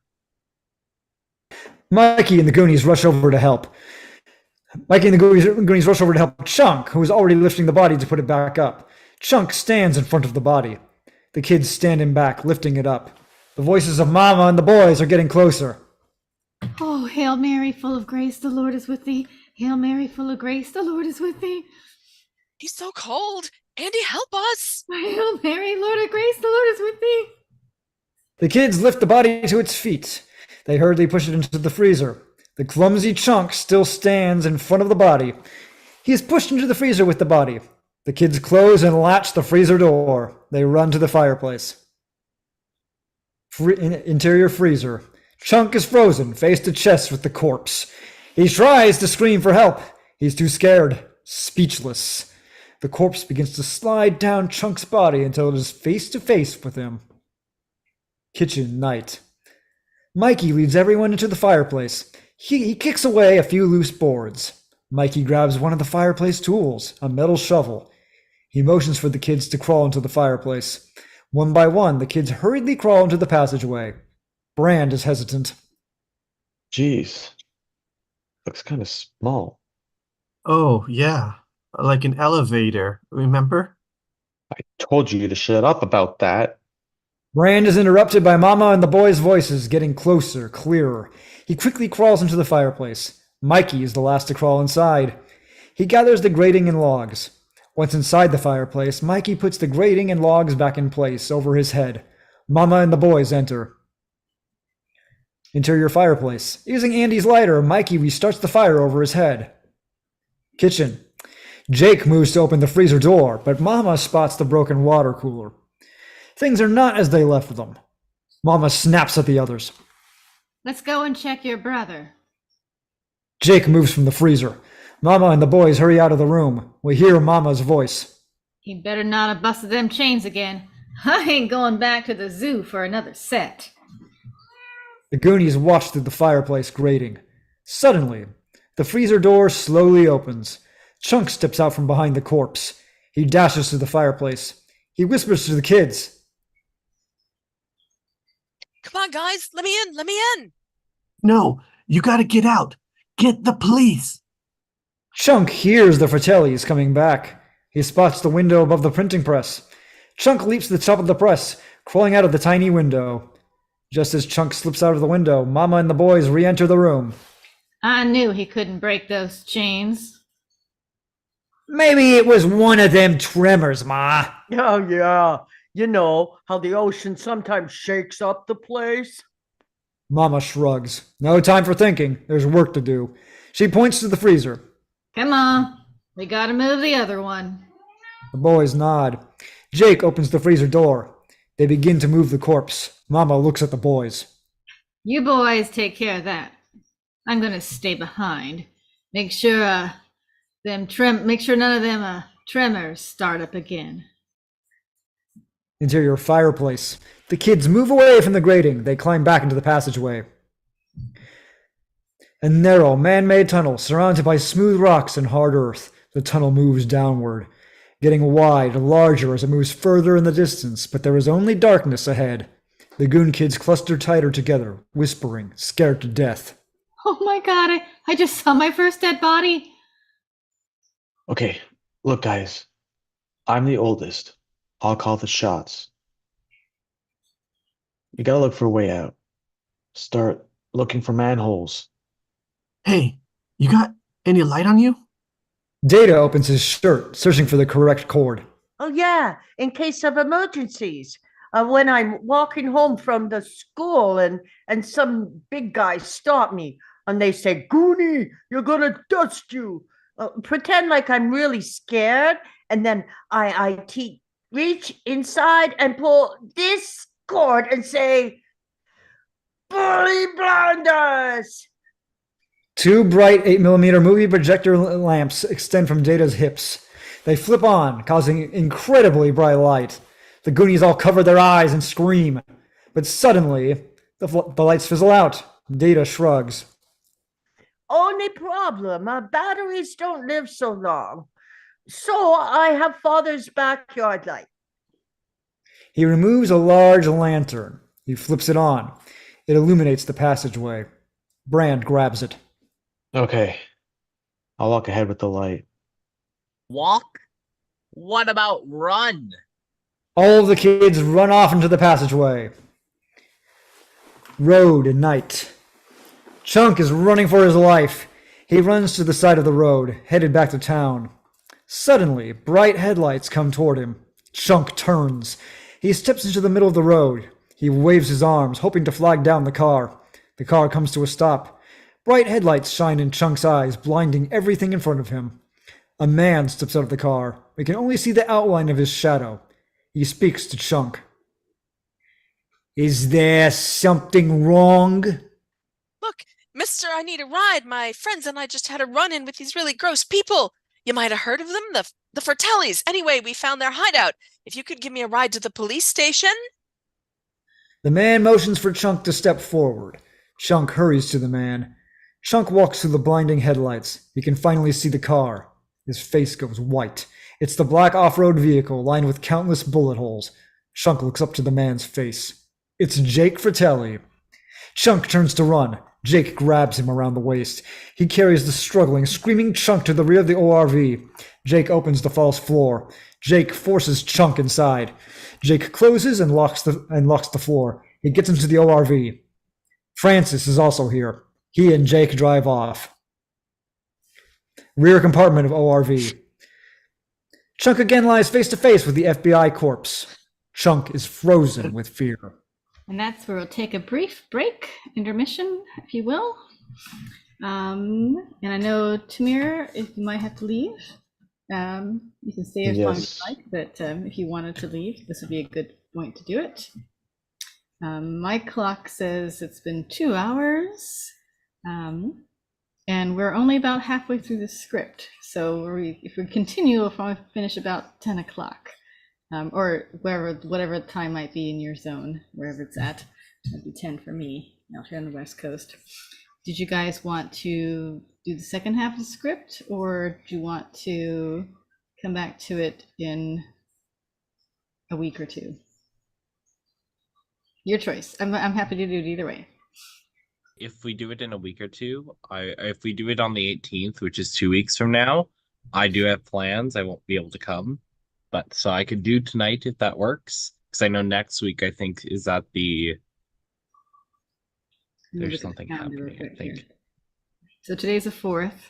Yeah. The 11th would be the second Tuesday of the month. Is that free? Oh, then it works for me. That's free. We don't have anything scheduled for that yet. We do have something on the 18th. That's Murders in the Building. Only Murders in the Building. Staying So for 2 more hours doesn't work for me. Okay. Okay. I'm available for next week if we want to continue it next week. Same. Okay. I could do next week. You'll have to recast my rules. I won't be available for a while, but I don't blame you guys for wanting to split it up. So I'm hearing a consensus then for the 11th. Yeah. All right. And you said, Skylar, you'll not be here. Tamir, would you be able to be here? No? Yeah, I mean, I'd probably be able to continue as Brand. Or, You mean next week? yeah, or yeah, whatever the casting is for next week. Okay. Courtney, how about you? Next week is good for me. Same time? Yeah. Mm-hmm. Okay. So I might have to recast one or two roles, but otherwise, I think this would be a good pausing point since it is a really long script, like I said, with the actions and descriptions. It's a lot of fun. I love it. It's a lot of Yes, fun, it's the though. I action. love this. Yeah. Jackson, have you seen it before? No, well, I haven't seen it in a while. It's been Okay. probably since I was very little. But yeah, no. It's been fun. And I don't know where I lost my accent there for like those 2, 3 lines. I could not get it back. Every time I was on mute, I was like doing it and I was doing it and I finally got it back. But I love this accent he has. It's a lot of fun, this character. Yeah, I this can't wait to be sloth. I haven't gone To any hear you be slower. sloth. All right, Yeah. it's already 11 p.m. here, so I gotta go. Okay. Have a good night, everyone. Good night. Good night, night, Tamir. Tamir. Thank you. night. If you guys can stick around for a brief discussion the first half, that'd be great. If you need to take 5 minutes first, though, that'd be just Yeah. fine.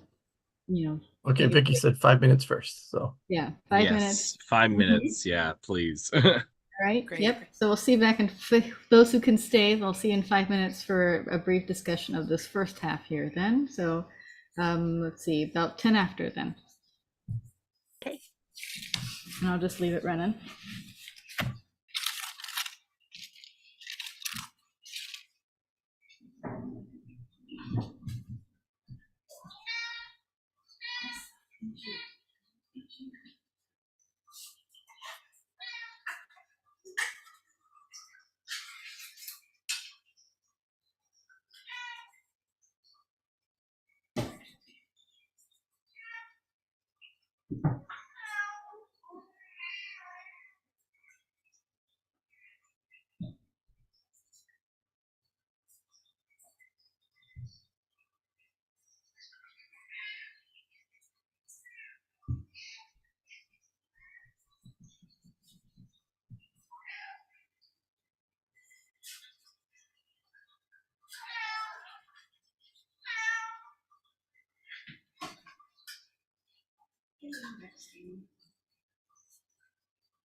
2 minutes to spare even.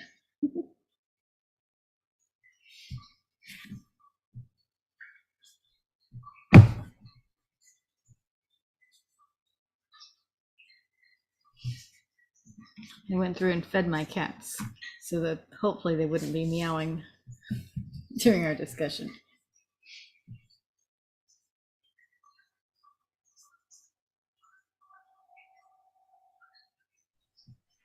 I guess I could stop sharing the screen so we can see everybody. There we go.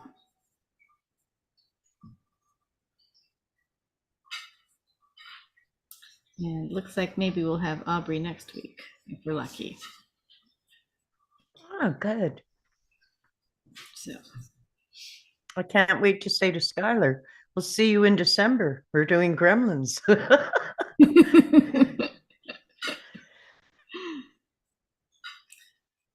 that the only other 80s movie we have on our list? No, but it's the one that's in my head. So no, there's others. Yeah. Yeah, Skylar, we're doing Gremlins in I just December. heard some. We shall see. We shall see. If I have the time in December, it's a distinct possibility. Yeah, Put it it's a on your good one. calendar. Yeah, I'm not sure what we have several fun movies coming up too. And I want to be an Ewok.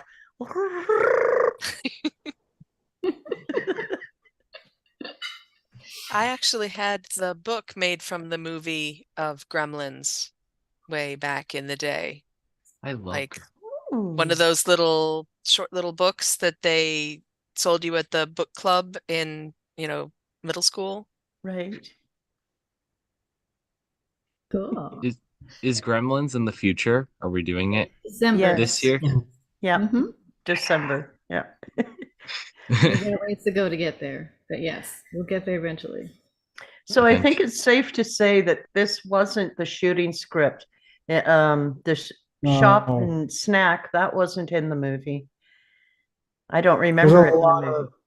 There's a lot of material in here that was cut. That all this stuff with the zoo. Mhm. Yeah, there was like a whole subplot with gorillas in the original draft of the movie, and they come back later. I mean, when you guys finish it, you'll see that. Yeah. Spoilers. I'm just kidding.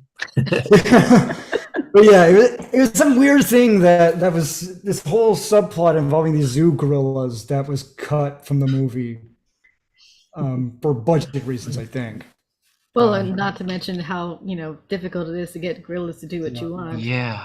I wonder if they would have done them in suits at that time. You know what I mean? Yeah.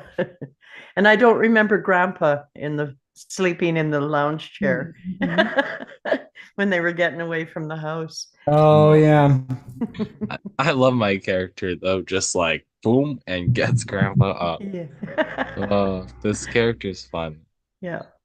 So oh, go ahead. Sorry. No, go ahead. You go. Oh no, I was just looking at the revision dates on here, and it says their fourth draft revised October 12th, 1984. All the dates are 1984, but they have pink, blue, yellow, white, pink, blue as in parentheses behind the different dates. I was wondering if that meant something. The stop and snack, that part was actually filmed. That I think that's actually a deleted scene that you can find on I'm sure you can find it on YouTube. It's on the DVD, the Blu-ray, all of that.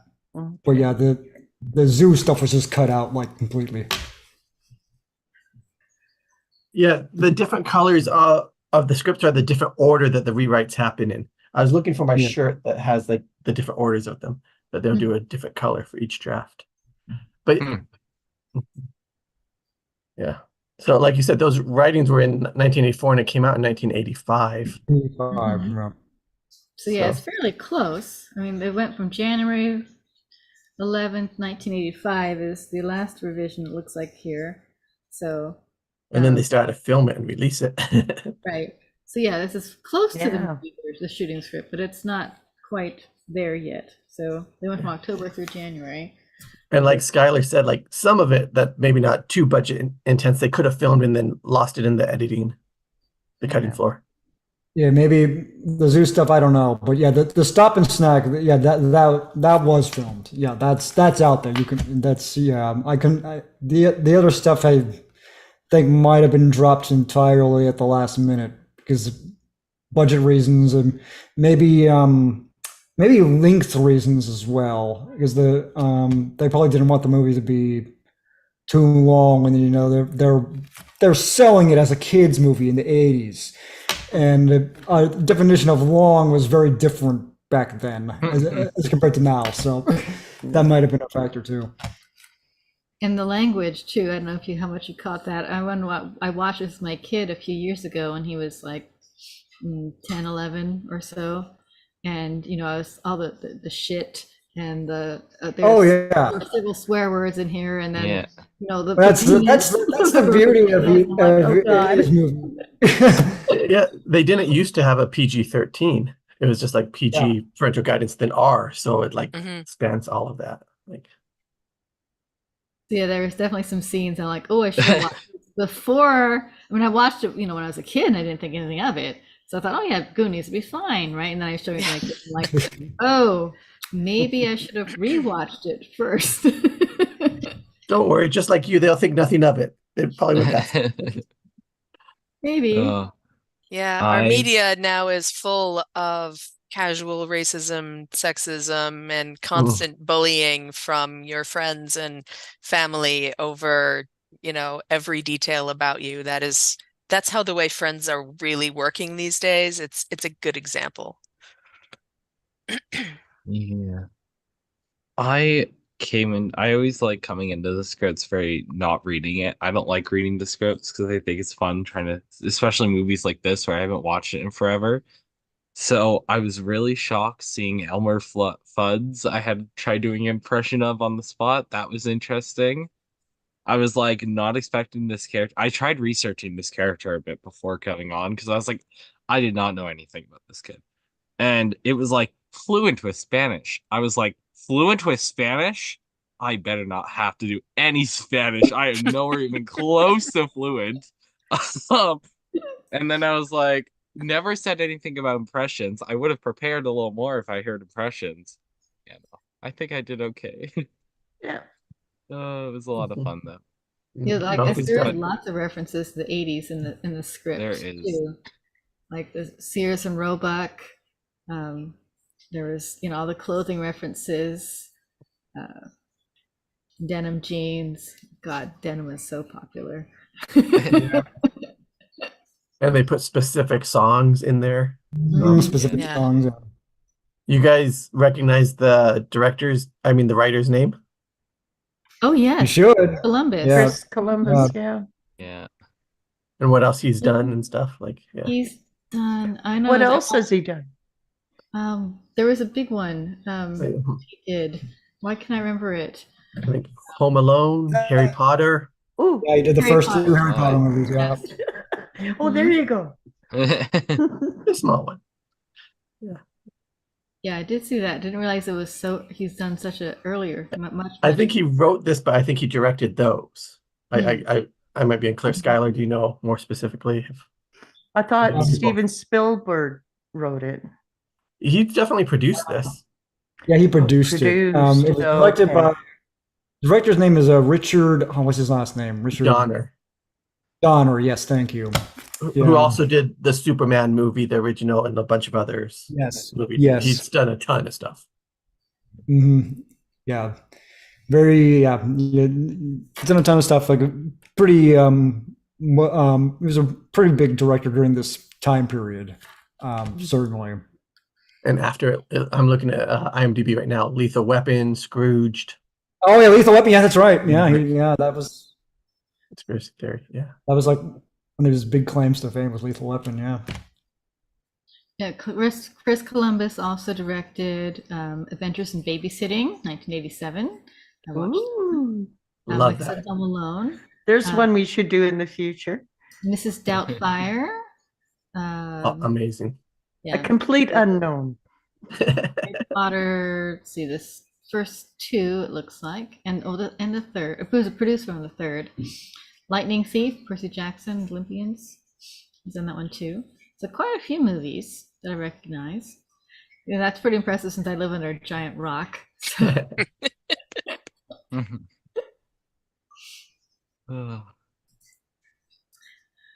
Other thoughts on the first half of the script? Yeah, a lot of fun. There are an awful lot of actions and descriptions. We don't see, I think the only other one who's had this many, and I think so far, is Casablanca. Yeah. I think my favorite scene has to be where I was doing the Spanish. And I was With explaining, Rosie. and just making this girl have the worst time of her life. It was so much fun. I loved it. And that actress also did so great in that role. Yeah. Like, she's so believable, looking terrified and doing the stuff. Like, it's fantastic. Oh, I love it. And if you don't remember, she does come back, but yeah, well, she's got 2 lines at the very end of the movie. Yeah. Very important lines. Crucial. Yeah. In Do English. I get to? Oh, in English. Well, Yes. I thought it was Spanish, and like But she Mel only was trying to speaks translate Spanish, it. No, but by the time we get to the end of the play, I think she's speaking in Oh. English. Maybe you're this probably is right. Maybe Spanish. she's No, trying. it's in Spanish. It is might be in Do I Spanish. get to interpret what she's saying? Is that Yeah. what you're saying? Somebody does, I think. Mhm. Yes, but they're very Love it. important lines. But yeah, Yeah, she does no. her whole scene with no lines in the beginning. Yes. Oh, I love it. That was definitely one of my favorites. Or when I got to be the painting. Painting of the visual gag there. Yep. Yeah, that one was fun. I enjoyed that. yeah, I think actually in the final cut, when Mouth is leading her around, is saying all that stuff to her. I think after he mentions the attic full of sexual torture devices, she actually does say she looks up and actually says something to herself like, Yes, Mio. yeah, like I live in this is a madhouse or something like that in Spanish. I mean, yeah. Heroin. Yeah, I want to go everything. back and watch the movie again now that I've seen where it was filmed. You know, like I was telling at the beginning of before we started recording, we were talking about it was filmed in Astoria, Oregon, small little seaside town. It's used to be an old fishing, very, very much based on fishing. A lot of Norwegians came in and after having fished out the fish in Norway, they came to Astoria and had this huge packing and canning thing until the fish there pretty much went downhill too. And so now you have this leftover small town that survives a bit on tourism. You know, there's a big whaling museum and a maritime museum down there and whatnot, but it's not a large town by any means. And you can kind of see there's one side of the tracks is a little bit nicer than the other. Mhm. I want to watch it again and see. Okay, we walked all the way up and down that town. Since it is the so Goondocks, where they get the term Goonies from, and that's like their Mhm. Astoria's whole claim to fame is this movie. Like they do celebrations for all of its like big anniversaries. I'm sure next year is the 40th anniversary of this movie, so there'll probably be some huge gathering of Goonies fans up there. Wow. It would be 80, yeah. One thing you brought up there, like I never remember. Again, I haven't seen it for a long time, but the term "goondocks" from the movie, if it actually made it to the script, I don't know. I don't remember I it. don't recall if I know Richard talked about it. I don't know if it's in the script or not. And I thought it was really cool to see how they decided to spell the singular, like Goonie, and that they just use the word goon a lot. Like it's cool to see it written because you might guess how it might be written, spelt like without seeing that, but to know, all right, this is how it was intended. That's cool. And I think it's supposed to bring out, this sounds very much like Boondocks too, which is the sort of southern U.S. equivalent of living on the wrong side of the tracks. Yeah, if you go out there, there's definitely some buildings still up on the docks. I mean, you can actually drive your car out onto one of those long piers, and there's a big old restaurant back there, and and leftover can of stuff. That was a little scary because it's not wide enough for more than one car at a time, and you're actually driving across water what looks like this rickety old bridge. It's and doing that at nighttime, I was like, don't fall in. Yeah. Yeah, good movie. It's it's very popular still. It's just, especially with folks who watched it in the 80s, I guess. I'm not sure how Yeah. well it's held its test of time, but Talking about that, like one thing we might not want to talk about, but what are you guys' feelings on if they did a remake or a sequel? ooh, because the kids would be in their Like, 50s. I mean, it's almost like a Stranger Things, like because they did a sequel for, I mean, a remake for a new generation. Like, I have an idea. I hate when they do sequels of like classic movies like this, but like even I have an idea for. I thought, actually, this one I like because again, almost all the characters are still alive, so you could get the original cast. But hopefully, it would still have to be a good, solid story. But yeah. I know there have been attempts over the years, and they've all kind of fizzled. I think if you go to the Goonies Wikipedia article, it talks a bit about this. There's been chatter over the years. There've been mostly about sequels. I don't know if there's been much talk about doing a remake. I think most of the ideas they have are like a new generation of Goonies kind of thing, with new kids and bringing back the older actors and more of a supporting capacity or something to that effect. Yeah, I don't know what I think about it. I mean, I know a lot of people from my age or thereabouts. I mean, kind of mixed thoughts on that. I think certainly a lot of like firmly Gen X people are like, don't touch it ever.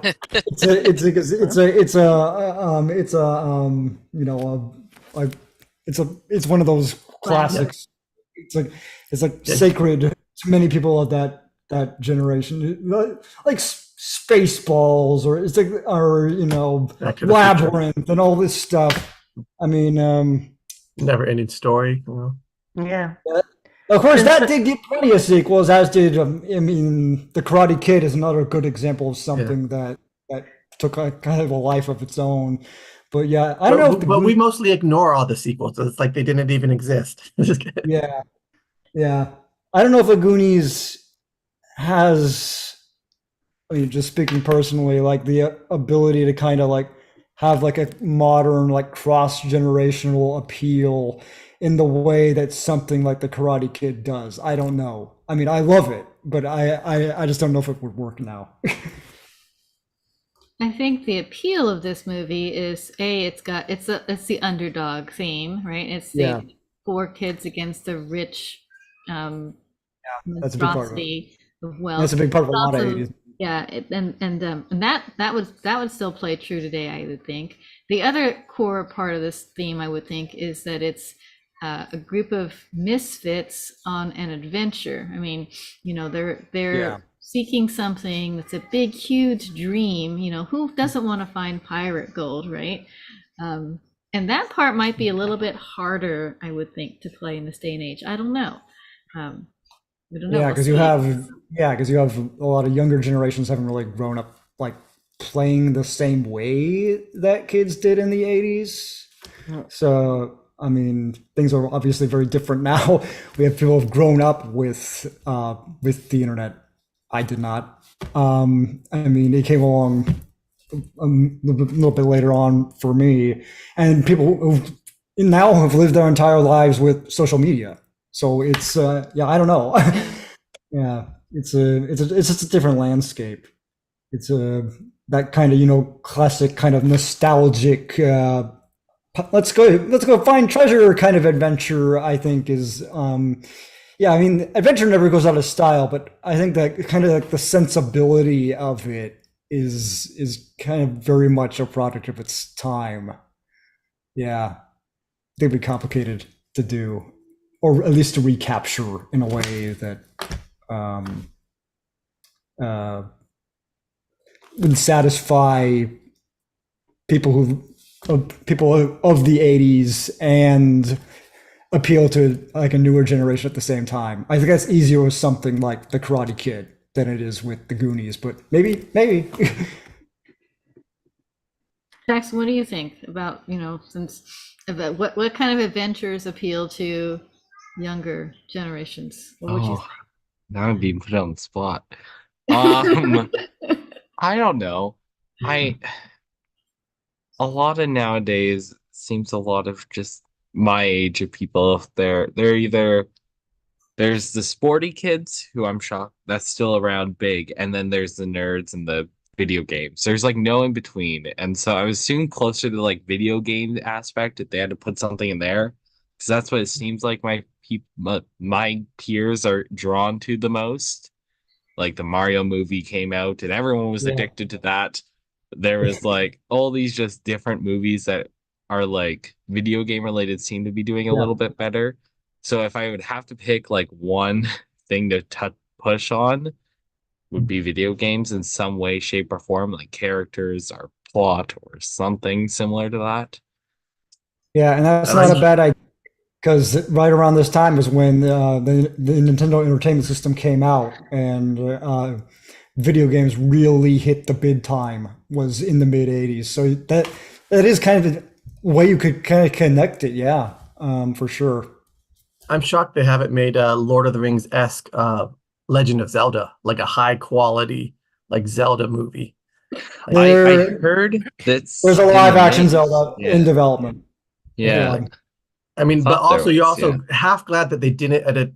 Like again, that's one that has to be done right. You don't want it to come out flop like other movies. Yeah, I'm nervous about it, but it is happening. It is happening. It's in the can. So we'll see how it turns out. Now, Oh, it's in the personally, can. Sorry, personally, Vicky. I don't think we can do a remake of this. It would be like doing a remake of Princess Bride. Hmm. Those That'd be tough. characters were played by the actors who were meant to play those characters. Yeah. And it's like, how could you possibly recast? It's like, who but Peter Falk could tell the story? It's in my head, it's in my being. I can't. So this one is similar to me. Don't mess with perfection. Yeah, Princess Bride Right. is certainly another movie that falls into that group that I was talking about earlier. That's considered to be sacred by many people of that generation, and it's like, don't touch it. But of course, again, yeah, you've seen stuff like, I mean, I keep going back to the Karate Kid because that's an example of something that when it was revived, they were nervous. Like, are people gonna still give a shit about this? And then obviously Cobra Kai blew up into a very popular show. So yeah, I mean, I haven't seen the remake at all. I've seen all the original ones and all the original sequels, but I haven't seen this newest one yet. Is it a lot different from the original Karate Kid sort of? The deal? remake movie is with Jaden Smith and Jackie Chan. yeah, But then Skylar is also talking about that there's a TV show on Netflix. yeah, Cobra Kai, which is a proper follow-up to the original like 4 movies, the Miyagi movies. Because they're all connected by Miyagi. So it's in that same continuity, but like in the present day, like 30 years after the fact, following a much older Daniel and Johnny, and plus a whole new generation of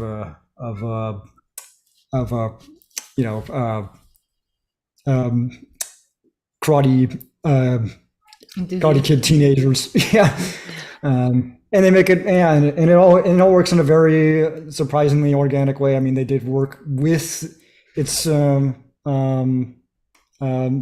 did their homework, and they managed to kind of thread the needle in a way that has satisfied people who love those original movies while also blowing it up as this hugely popular modern show. So yeah. Now they kept Ralph as the teacher, like he's in it, but he's the teacher, Yeah. correct? Daniel and Johnny both are in like sensei kind of teacher roles in That this one. version. Different philosophies towards fighting and seeing the world and whatnot. It's quite entertaining seeing them. And they bring back.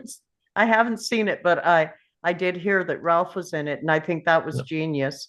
Now, having mentioned Will Smith and Jackie Chan, before seeing it, I thought, how can they even possibly? But I loved it. I loved the remake. So I'm somebody who will sit here and go, you can't do it. But when I see it, I go, oh well, okay, you got away with it.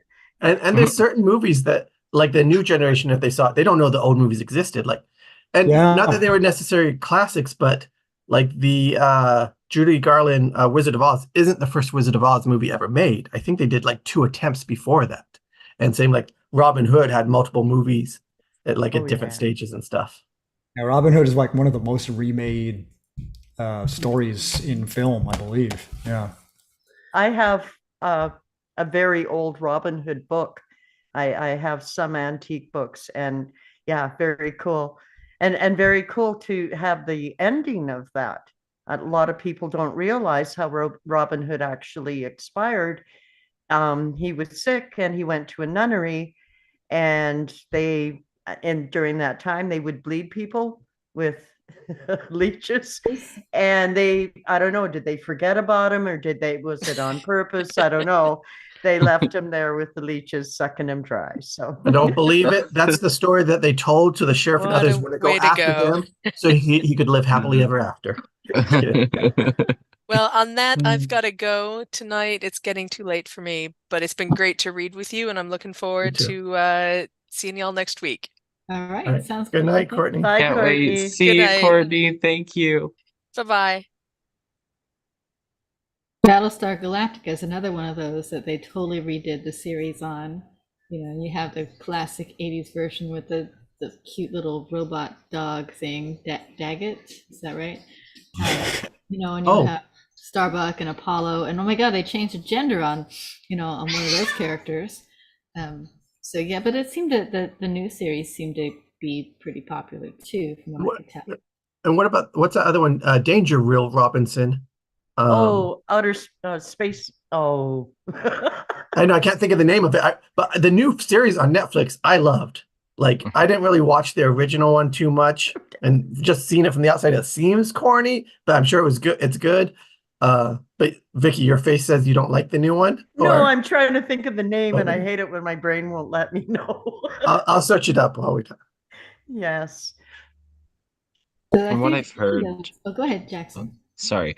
From what I've heard, the only people who cannot ever be allowed to make remakes, but they still keep making remakes, is Disney. I've heard That's their own stuff. too many bad things about that when it comes to remakes. But Well, Lost in Space. Lost in Space. See, I was almost there. Yeah. Oh yeah. Well, I suppose we could ask Jacob about the Disney thing. What is your? Well, I was going to put that out to anybody. Are there any sequels that Disney made that were any good? I guess. Those are remakes. Either. Parent Trap. I don't know. I didn't mind. I didn't mind The Little Mermaid. I thought that remake was fun, but I got a lot of controversy. I think they got away with it with Parent Trap. The second one was just as good as the first one. Mm-hmm. That's Yes. real people. That one was really good. I love that one. Disney might be crippled by the fact that, historically, when you think of Disney, you think of kids. You don't associate Disney with adult movies necessarily. I think of Bambi as one of the, top things. And Bambi has some pretty tragic stuff happening in it right at the beginning. I was traumatized by Bambi as a child. But I mean, you think kids, and so you're thinking you're trying so hard to appeal to kids that you sometimes forget that the success of the movie depends on making it something that the adults want to watch too. Yes. So like they did one movie, The Great Mouse Detective, which it was an animated movie. It didn't get much. I don't think it was very popular. But I laughed through the whole thing because all the jokes they put in it were ones that would go right over the kids' heads.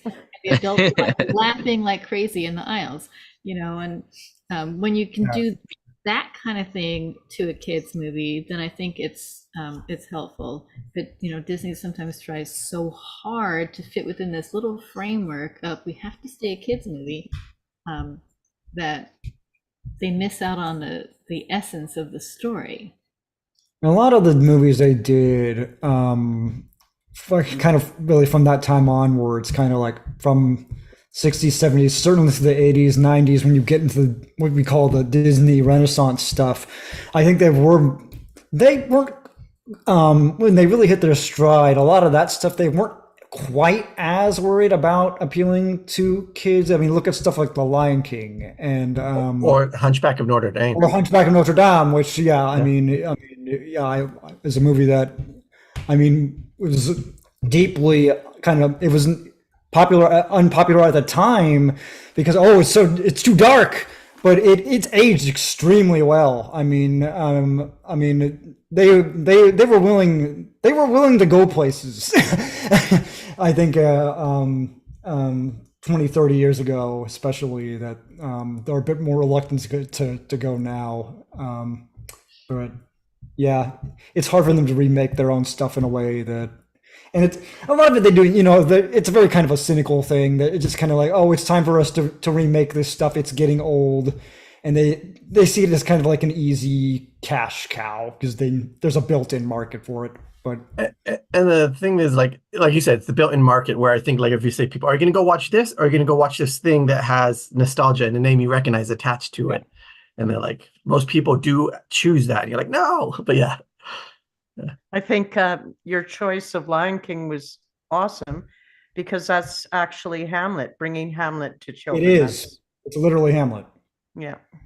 And the sequel, if you've seen that, which is probably one of the only halfway decent Disney sequels, is it's Romeo and Juliet fundamentally. So they're going back into the Shakespeare well for that. But on the subject of just like remakes in general, I'm surprised nobody's mentioned it. When we were talking about all this 80s stuff, it completely slipped my mind because we have a pretty big one coming up in a couple months, and that's Beetlejuice. We'll have a sequel coming up to Beetlejuice after all this time after the fact. It's like, is that gonna do that well? I mean, outside of people who love the original, I don't know. It'll be interesting to see. Yeah. I think it helps that it has the musical. It has an amazing movie. That's true. The musical is right now, it seems, at least I just finished a musical and everybody was talking about Beetlejuice. I swear, never left. Like, we had a karaoke night, all we sang was Beetlejuice songs. Like, it's so popular right now. I think it's good to capitalize on that when they did.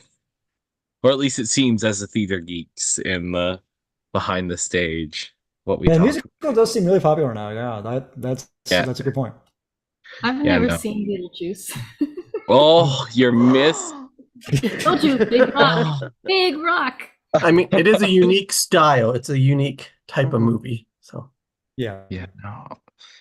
It's okay, you're forgiven. You're forgiven. But yeah, no, it is so much. I love it. And I think also it helps that the music, the person who plays Beetlejuice in the musical is like expanding all over the internet right now. So people are hearing his voice and are like, what is that from? Oh, where is some of his other things? So I think, if I'm not wrong, it's Alex Brightman who does the Beetlejuice of the original casting. And he's been all over the animated internet right now for shows and all that. So I think that also helps publish Beetlejuice as like, oh my gosh. This whole new generation is gonna be like, why wasn't it that actor? Why is it this Michael Keaton guy? What's he up to? Because they know the musical guy as Beetlejuice. Yeah. But I think it's great that. Go ahead. Sorry. No, I was just saying what you said. Yeah. Kind of like they do with like the Flash or whatever. Like, why isn't the TV actor the Flash? And it's. That's a older can of worms, but yeah, it's the same kind of thing. Like, why isn't the same guy? Should be Should be the same guy. Some people think that way. But yeah, it's funny. It's funny thinking, I guess in the last, oh God, when did Beetlejuice come out? 86, 87? Oh my gosh. Yeah, it's that within that amount of time, yeah, there probably are people, yeah, who have never 88, saw yeah. like Michael Keaton as Beetlejuice or Winona Ryder. Yeah, it's kind of in that movie. It's weird to think that, but yeah. Aren't there some people coming back from like original casting coming back for the second one, I thought? Well, Winona Ryder and Yeah. Michael Keaton, of course. I thought so. I was pretty sure that they're coming back to reprise it. And there were a couple actors they wanted to bring back who passed away, which is, I mean, one of the things that when you revive something after 38 years, that's gonna happen. Although with modern technology, sometimes that doesn't necessarily make a difference. I mean, Well, like some of the stuff that Disney, you're going back to Disney, yeah, they sure love to bring people back from the dead with technology nowadays. Yeah. Just to show off that they can. But of Carrie Fisher at the end of Rogue One, and looking like she did just right in the original Star Wars. yep. She obviously doesn't. I'm like, how did they do that? They did it in Rogue One. They did it. The other actor, the Mandalorian. They did it. Yeah, they in the Mandalorian. They did it. They recreated a young Luke. Yeah. Yeah, It also And the other one was Peter Cushing, or I think that's his name. Yes, and Peter Cushing as Grand Moff Tarkin. Yeah, him too. Yeah. Also, I watched in it. Rogue. Yeah, I watched it with my dad. He's all, it looks like him, but I know it can't be because he's dead. Like, how? Like, yeah, he was like, how? What? No. Like, yeah. it helps a lot that AI technology is growing and growing and growing. Does that help? I'm just kidding. Well, it helps them and make their lives a lot easier. Because all they need is just some samples of their voice, and boom, you got that. Yeah. Yeah, a lot of ethical things there. Oh my. Oh yeah. So much. Yeah, I joined the union last year because I did not want to deal with that shit ever again. I lost a job to AI, and just like nope. I see where things are going, so yeah, I need some kind of legal protection beyond me having conversations with people and dealing with word of mouth. And then of course, shortly after that was when the strike started. So yeah, I ended up joining the union in the middle of the strike and went on strike pretty much immediately. It was definitely a time. Yeah, the industry's still in tatters now. It's like, Yeah.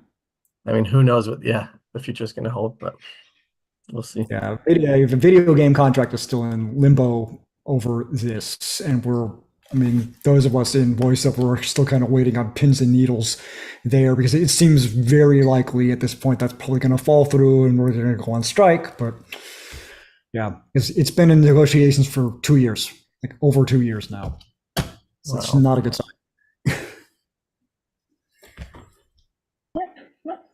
Sorry, I had to let the cat in. I know. We appreciate their background roles during the table read. That was funny. I was hearing this cat. Yes, it was amazing. There they are. There.